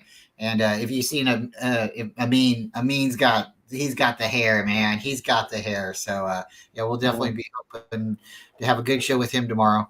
So that'll be fun. Shout out to Raj. And, the guy you sent me, I subscribed to his channel. And it's also, I made a donation. Oh, thank you, Corey. It was only $20, but I made a donation. To who? That's cool. You guys going around 30 stadiums. I sent Corey the Tom Grossi YouTube channel, and that's who I think Corey donated to. So, Steve-O's really big on Tom Grossi and those guys. He watches the Pat McAfee show, and he knows a lot more about those guys. And we got to get Joe in here, too. Joe knows a whole lot about those guys. Urinating Tree and David Perna and Scooter McGruder. Those guys are funny. I think they do it full time, too. I think Perna does, too, as well. Okay, Steve-O, do you have anything you want to say? Not really. I said it in the chat earlier. I had these 9 and 10 morning shows. I missed calling into Hensley's channel, and Mariah was on there, and it had been perfect to make her blush. Because, like I said, like the draft picks we gave up for Lance, we survived that, right? I mean, even if we would have got Parsons, like we couldn't have keep both of them and a quarterback and Boza. we survived it. We still got a window, so I don't care what we gave up. And then, like I said earlier, if you go to a whorehouse and you got 10 girls lined up, I don't know, they lined up 1 to 10 as hot as they look or however blondes or whatever. But you're not going to pick, you're going to pick your order what you want. You pick the third one, the last one, whatever order you do, and you sleep with all of them, and you decide which one you like better. You're not going to pick, oh, this one I picked first, so I'm going to wait her. You're not going to pick them different. That's the only thing I want to keep getting out there. Doesn't matter where, you know what I mean? It's about performance. It's not about, well, I picked her first, so I got, So when David Clark, Corey's good friend, I like him. He's very knowledgeable about his team. He's very real about his team. He said something very interesting about, the draft compensation. And then I was like, so let's look at, where we were. And if we would have stayed there, we would have drafted a player. Then you go to the following season. That's one player that we lost, but we don't know if that player is going to pan out. The compensation pick that they got is out of the league. So then the Dolphins forfeited their draft pick because they did something. If you think about it, we gave 3 future picks, not 3 first round, 3 future picks. Only one player is still in the league, and we do not know how that is going to work. Well, Michael Parsons was number 12 pick. Yeah. But I'm just over analyzing and over complicating things. But I got one more question. One more I didn't think I forgot about discussing. How much do you think we're gonna pay Nick Bosa?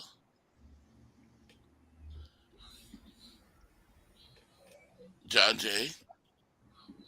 so if anybody missed my show on Friday, this week I'm doing 3 shows, all pre-recorded, so you guys can check that out. I talked about Nick Bosa, and I went to Spot Tracks, which is a calculation website of the caps, players that are free agent, and of course all the other leagues as well. And the market value of Nick Bosa, which is basically he's not breaking the bank, and they're saying that he will not exceed the 29 million that he wants. They're saying he's around 28 million cap.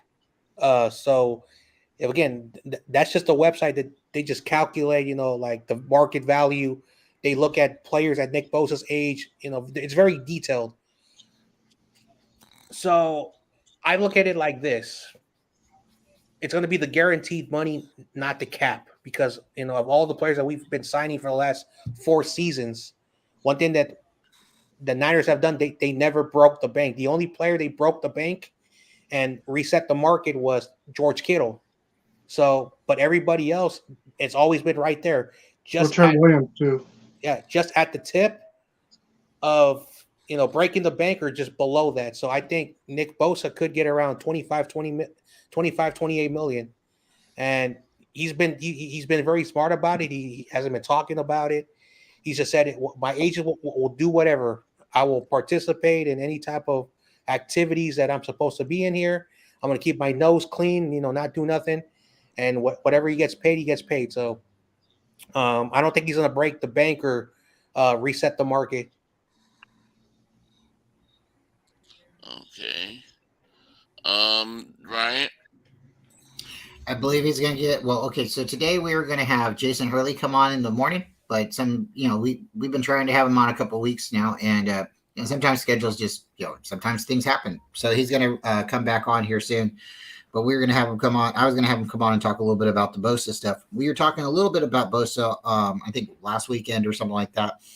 I think he's going to get around 30 to 35 million, even though he's come out and said that he doesn't want to push the Niners into overpaying him. He just believes that he's going to get paid. He believes he'll get what's owed to him, or what not owed to him, but what's he has coming to him. So I think he's going to get between 30 to 35 million. I don't think it's necessarily going to be the biggest contract. I think they will probably reinvent his position, pay, like break the bank basically. But what it's going to do is it's going to make him happy.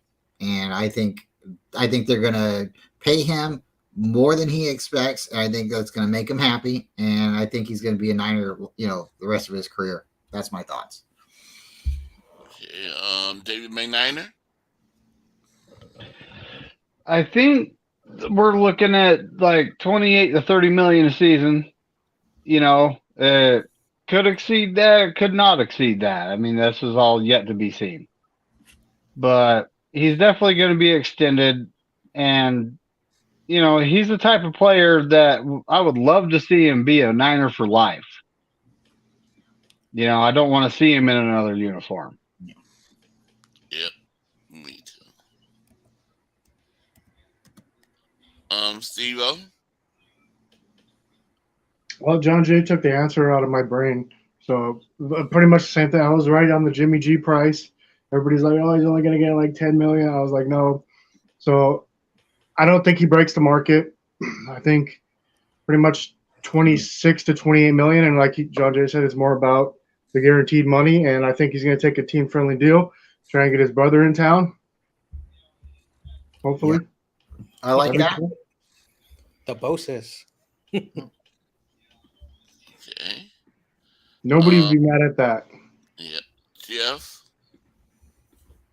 I think that he's a real asset to the team, obviously. As I always call him, Bosa the Constrictor. He constricts the points, and I think that he will take between 35 million and 40 million. Woo. Yeah, definitely go check out Jason Hurley at 49erscap.com. He's got everything broken down, and he's got all the numbers. But I think he's gonna get paid. I don't know if he's gonna get paid 40 million, but he's definitely gonna get paid. Brian, does he work for anybody or is he independent? Because I'm like everyone I tells think me. he's independent. Okay. I think he's independent, and he does it for the Niners, and I believe he does it for the Vikings as well. So, yeah, he's on it, and he's as they would say it, bona fide. He knows his stuff. Yeah, Brian, can you put the link in the private chat, please? Sure. Thank you. Yeah, because everyone that has done shows with him, even if I'm not a fan of theirs, they've said he is the most intelligent guy when it comes to numbers. So I would always go with someone who knows what he's talking about. And that's always good when everyone is talking great things about you. So he has his own channel too? Or no, he's got his own website, and he okay. goes on people's channels. I think one day he's going to start a channel, but I have to talk to him about that. But I definitely like having him come on. We've talked to him, a couple times now. He's a lot of fun. Got to do the draft with him this year with Joe and Brian and Darwin. That was a lot of fun too. I don't know what happened to that guy. So yes, I think it's gonna be like his payment's gonna be like 25 to 28 million. He might get 30, but I'm thinking Bosa might just take a free deal, 28 to 29 million or 7 million. And I think it's gonna be the money that guaranteed where he's gonna be happy with. How many years do you guys think he signs for? I think he's Niner for life, like McNiner's saying. I agree with that. I think we're probably looking at a 4 or 5 year contract. Mm-hmm.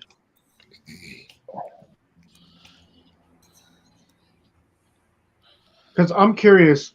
I was thinking last night.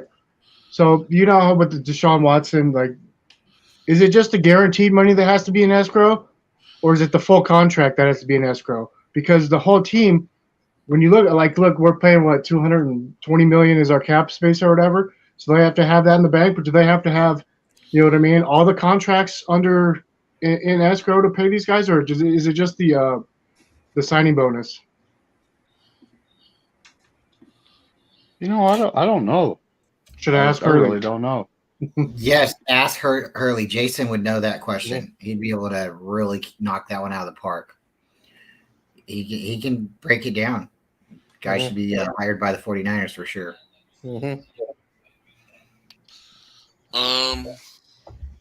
Because that's some serious money. Now I see why they can't pay for their stadiums. That's the case. Right? Yep. Good point. So, anybody else have anything to say before I say go to ending it? Yeah, I gotta go have dinner and I gotta go to work, so I probably won't be on the rest of the night. Maybe 15 minutes at the most. Yeah. So, if you're ending the show, I gotta hit the stack because I gotta get up early. Yeah. Okay, so John Jay, what you have planned for tomorrow? All right, so tomorrow I'm not doing nothing, but on Tuesday I'm doing a special extra Niners all day podcast show. And Corey gave me a fun idea today on this show, so I want to give him all the credit. I want to talk to the wide receivers because I want to look at how many we're gonna get and discuss that. So that's a wonderful idea. Of course, Wednesday I'm doing my regular show, and then on Friday the same thing. So I got 3 Niners all day podcast. And then little by little, I'll be introducing all the other shows as the season gets closer to training camp. But yeah, Tuesday I'll be doing a show again. All of my shows now are premiere, so that saves me a lot of time now. So I'll be able to pre-record shows and upload them. So thanks for having me on, Corey. Welcome, Bryant. Yeah, shout out to Juneteenth. It's a holiday for me tomorrow, so I don't have to go to work. So I'll be having a lot of fun. And then later, talking to David McNiner and Amin, and we'll go from there. I guess we lost a couple of YouTube channels. I expect them to be back, but for right now, we won't be having a couple of shows. So looks like there's gonna be a lot more fun for me and David.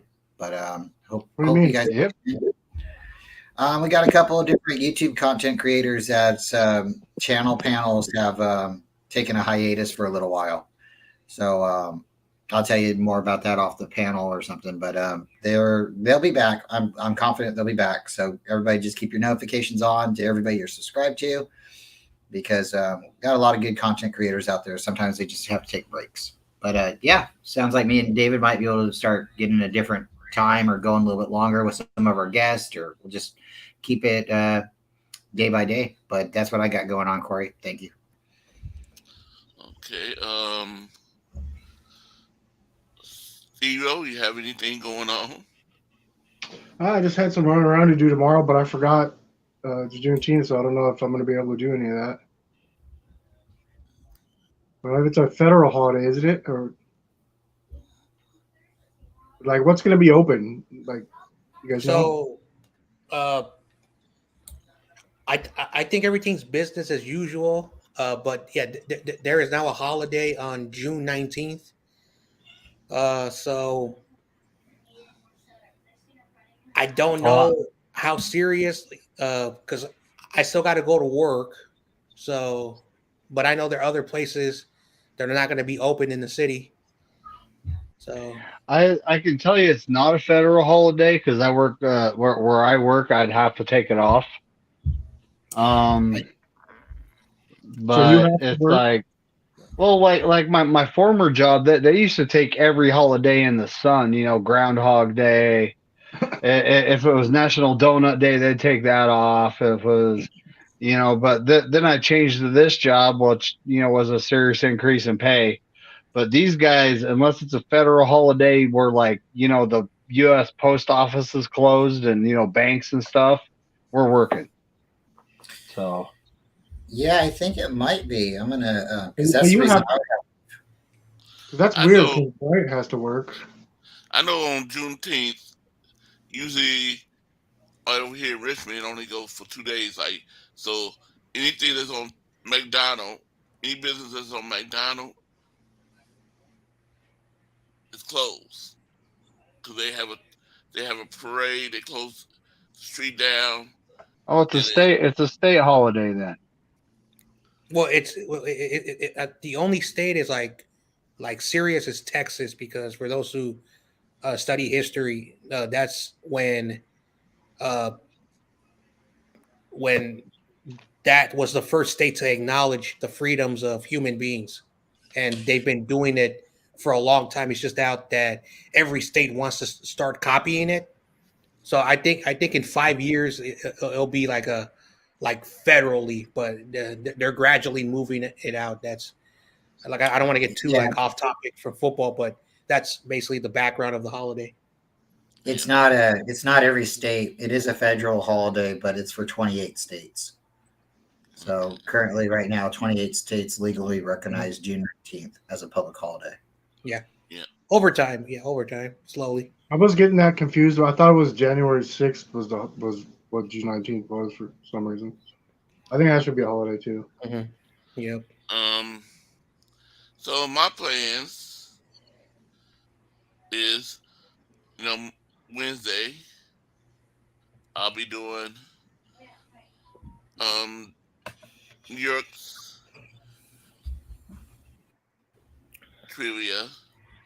Then Thursday, 49 trivia. And Friday, I'll be with no more sports. Saturday, nothing unless somebody miss on the trivia and stuff. And I might do a special. You should get an extra like 10 points if you go 15-0. So the next one will be 15. We be going. The Giants will be doing 1-20. The 49ers is 1-15. So there's 2 more weeks left in this book? Is for the 49ers is only 1 more left. Okay. For the Giants, it's 2 more. Because they got chapter 12 and chapter 13. Then I'm finished with the Giants. And then I'll probably have discussions about what book's next.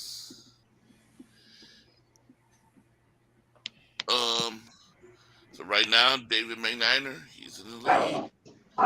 They like that. He'll be our winner. Well, we'll see. We'll see what happens. I mean, YTC still has 40 questions. I only have 15. Yeah. But you know, it'll kind of. But like next week, when he goes on Wednesday, you know, we'll know how good he did, and then that'll tell me. It'll give me a number more or less of.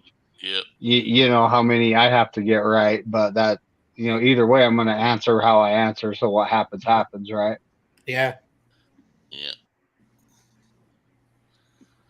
Okay, let me play my music, and then I'm going in. Thank you, everybody that came on today.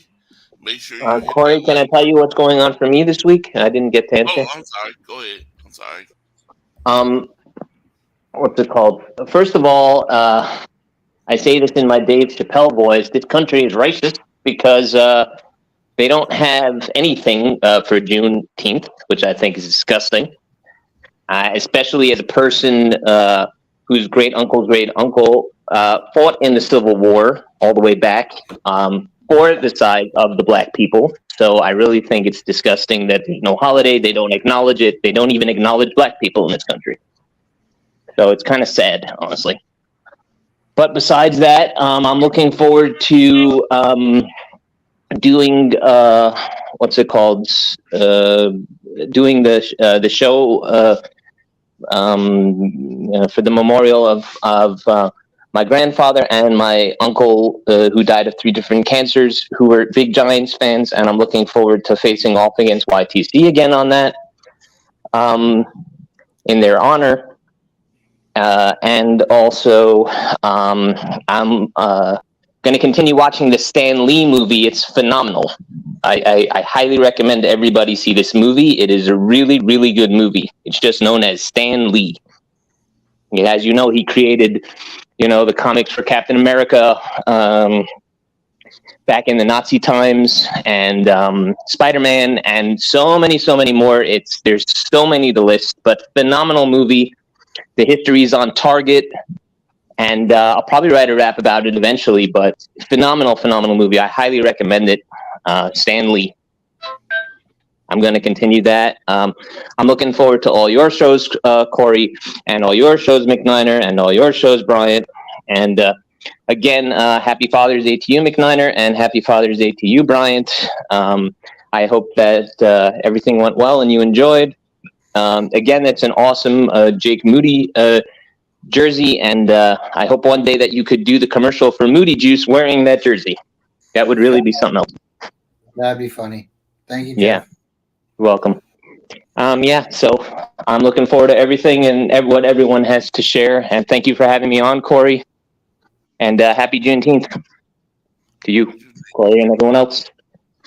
And I hope that the whole idea of this primitive, that kind of stuff doesn't exist in this country. I really hope more than anything that changes, because it's not right. And they don't even acknowledge it.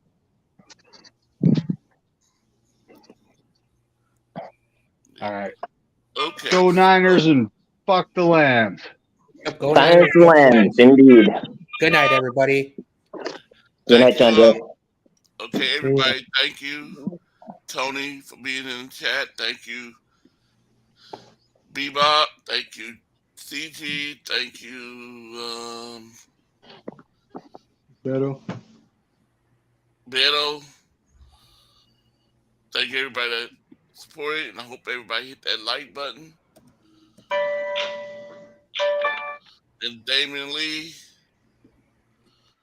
thank you.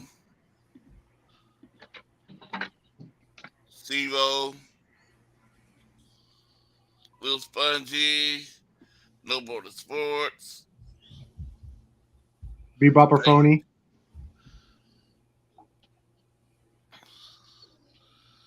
And I believe I got everybody. If I miss out, know that you are thanks to.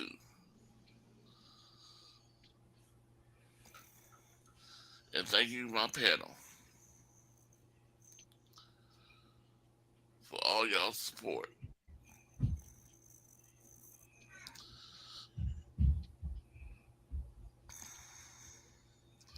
me take this off for a minute.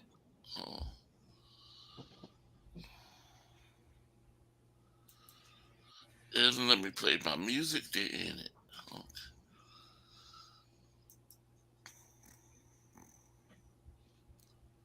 Come on.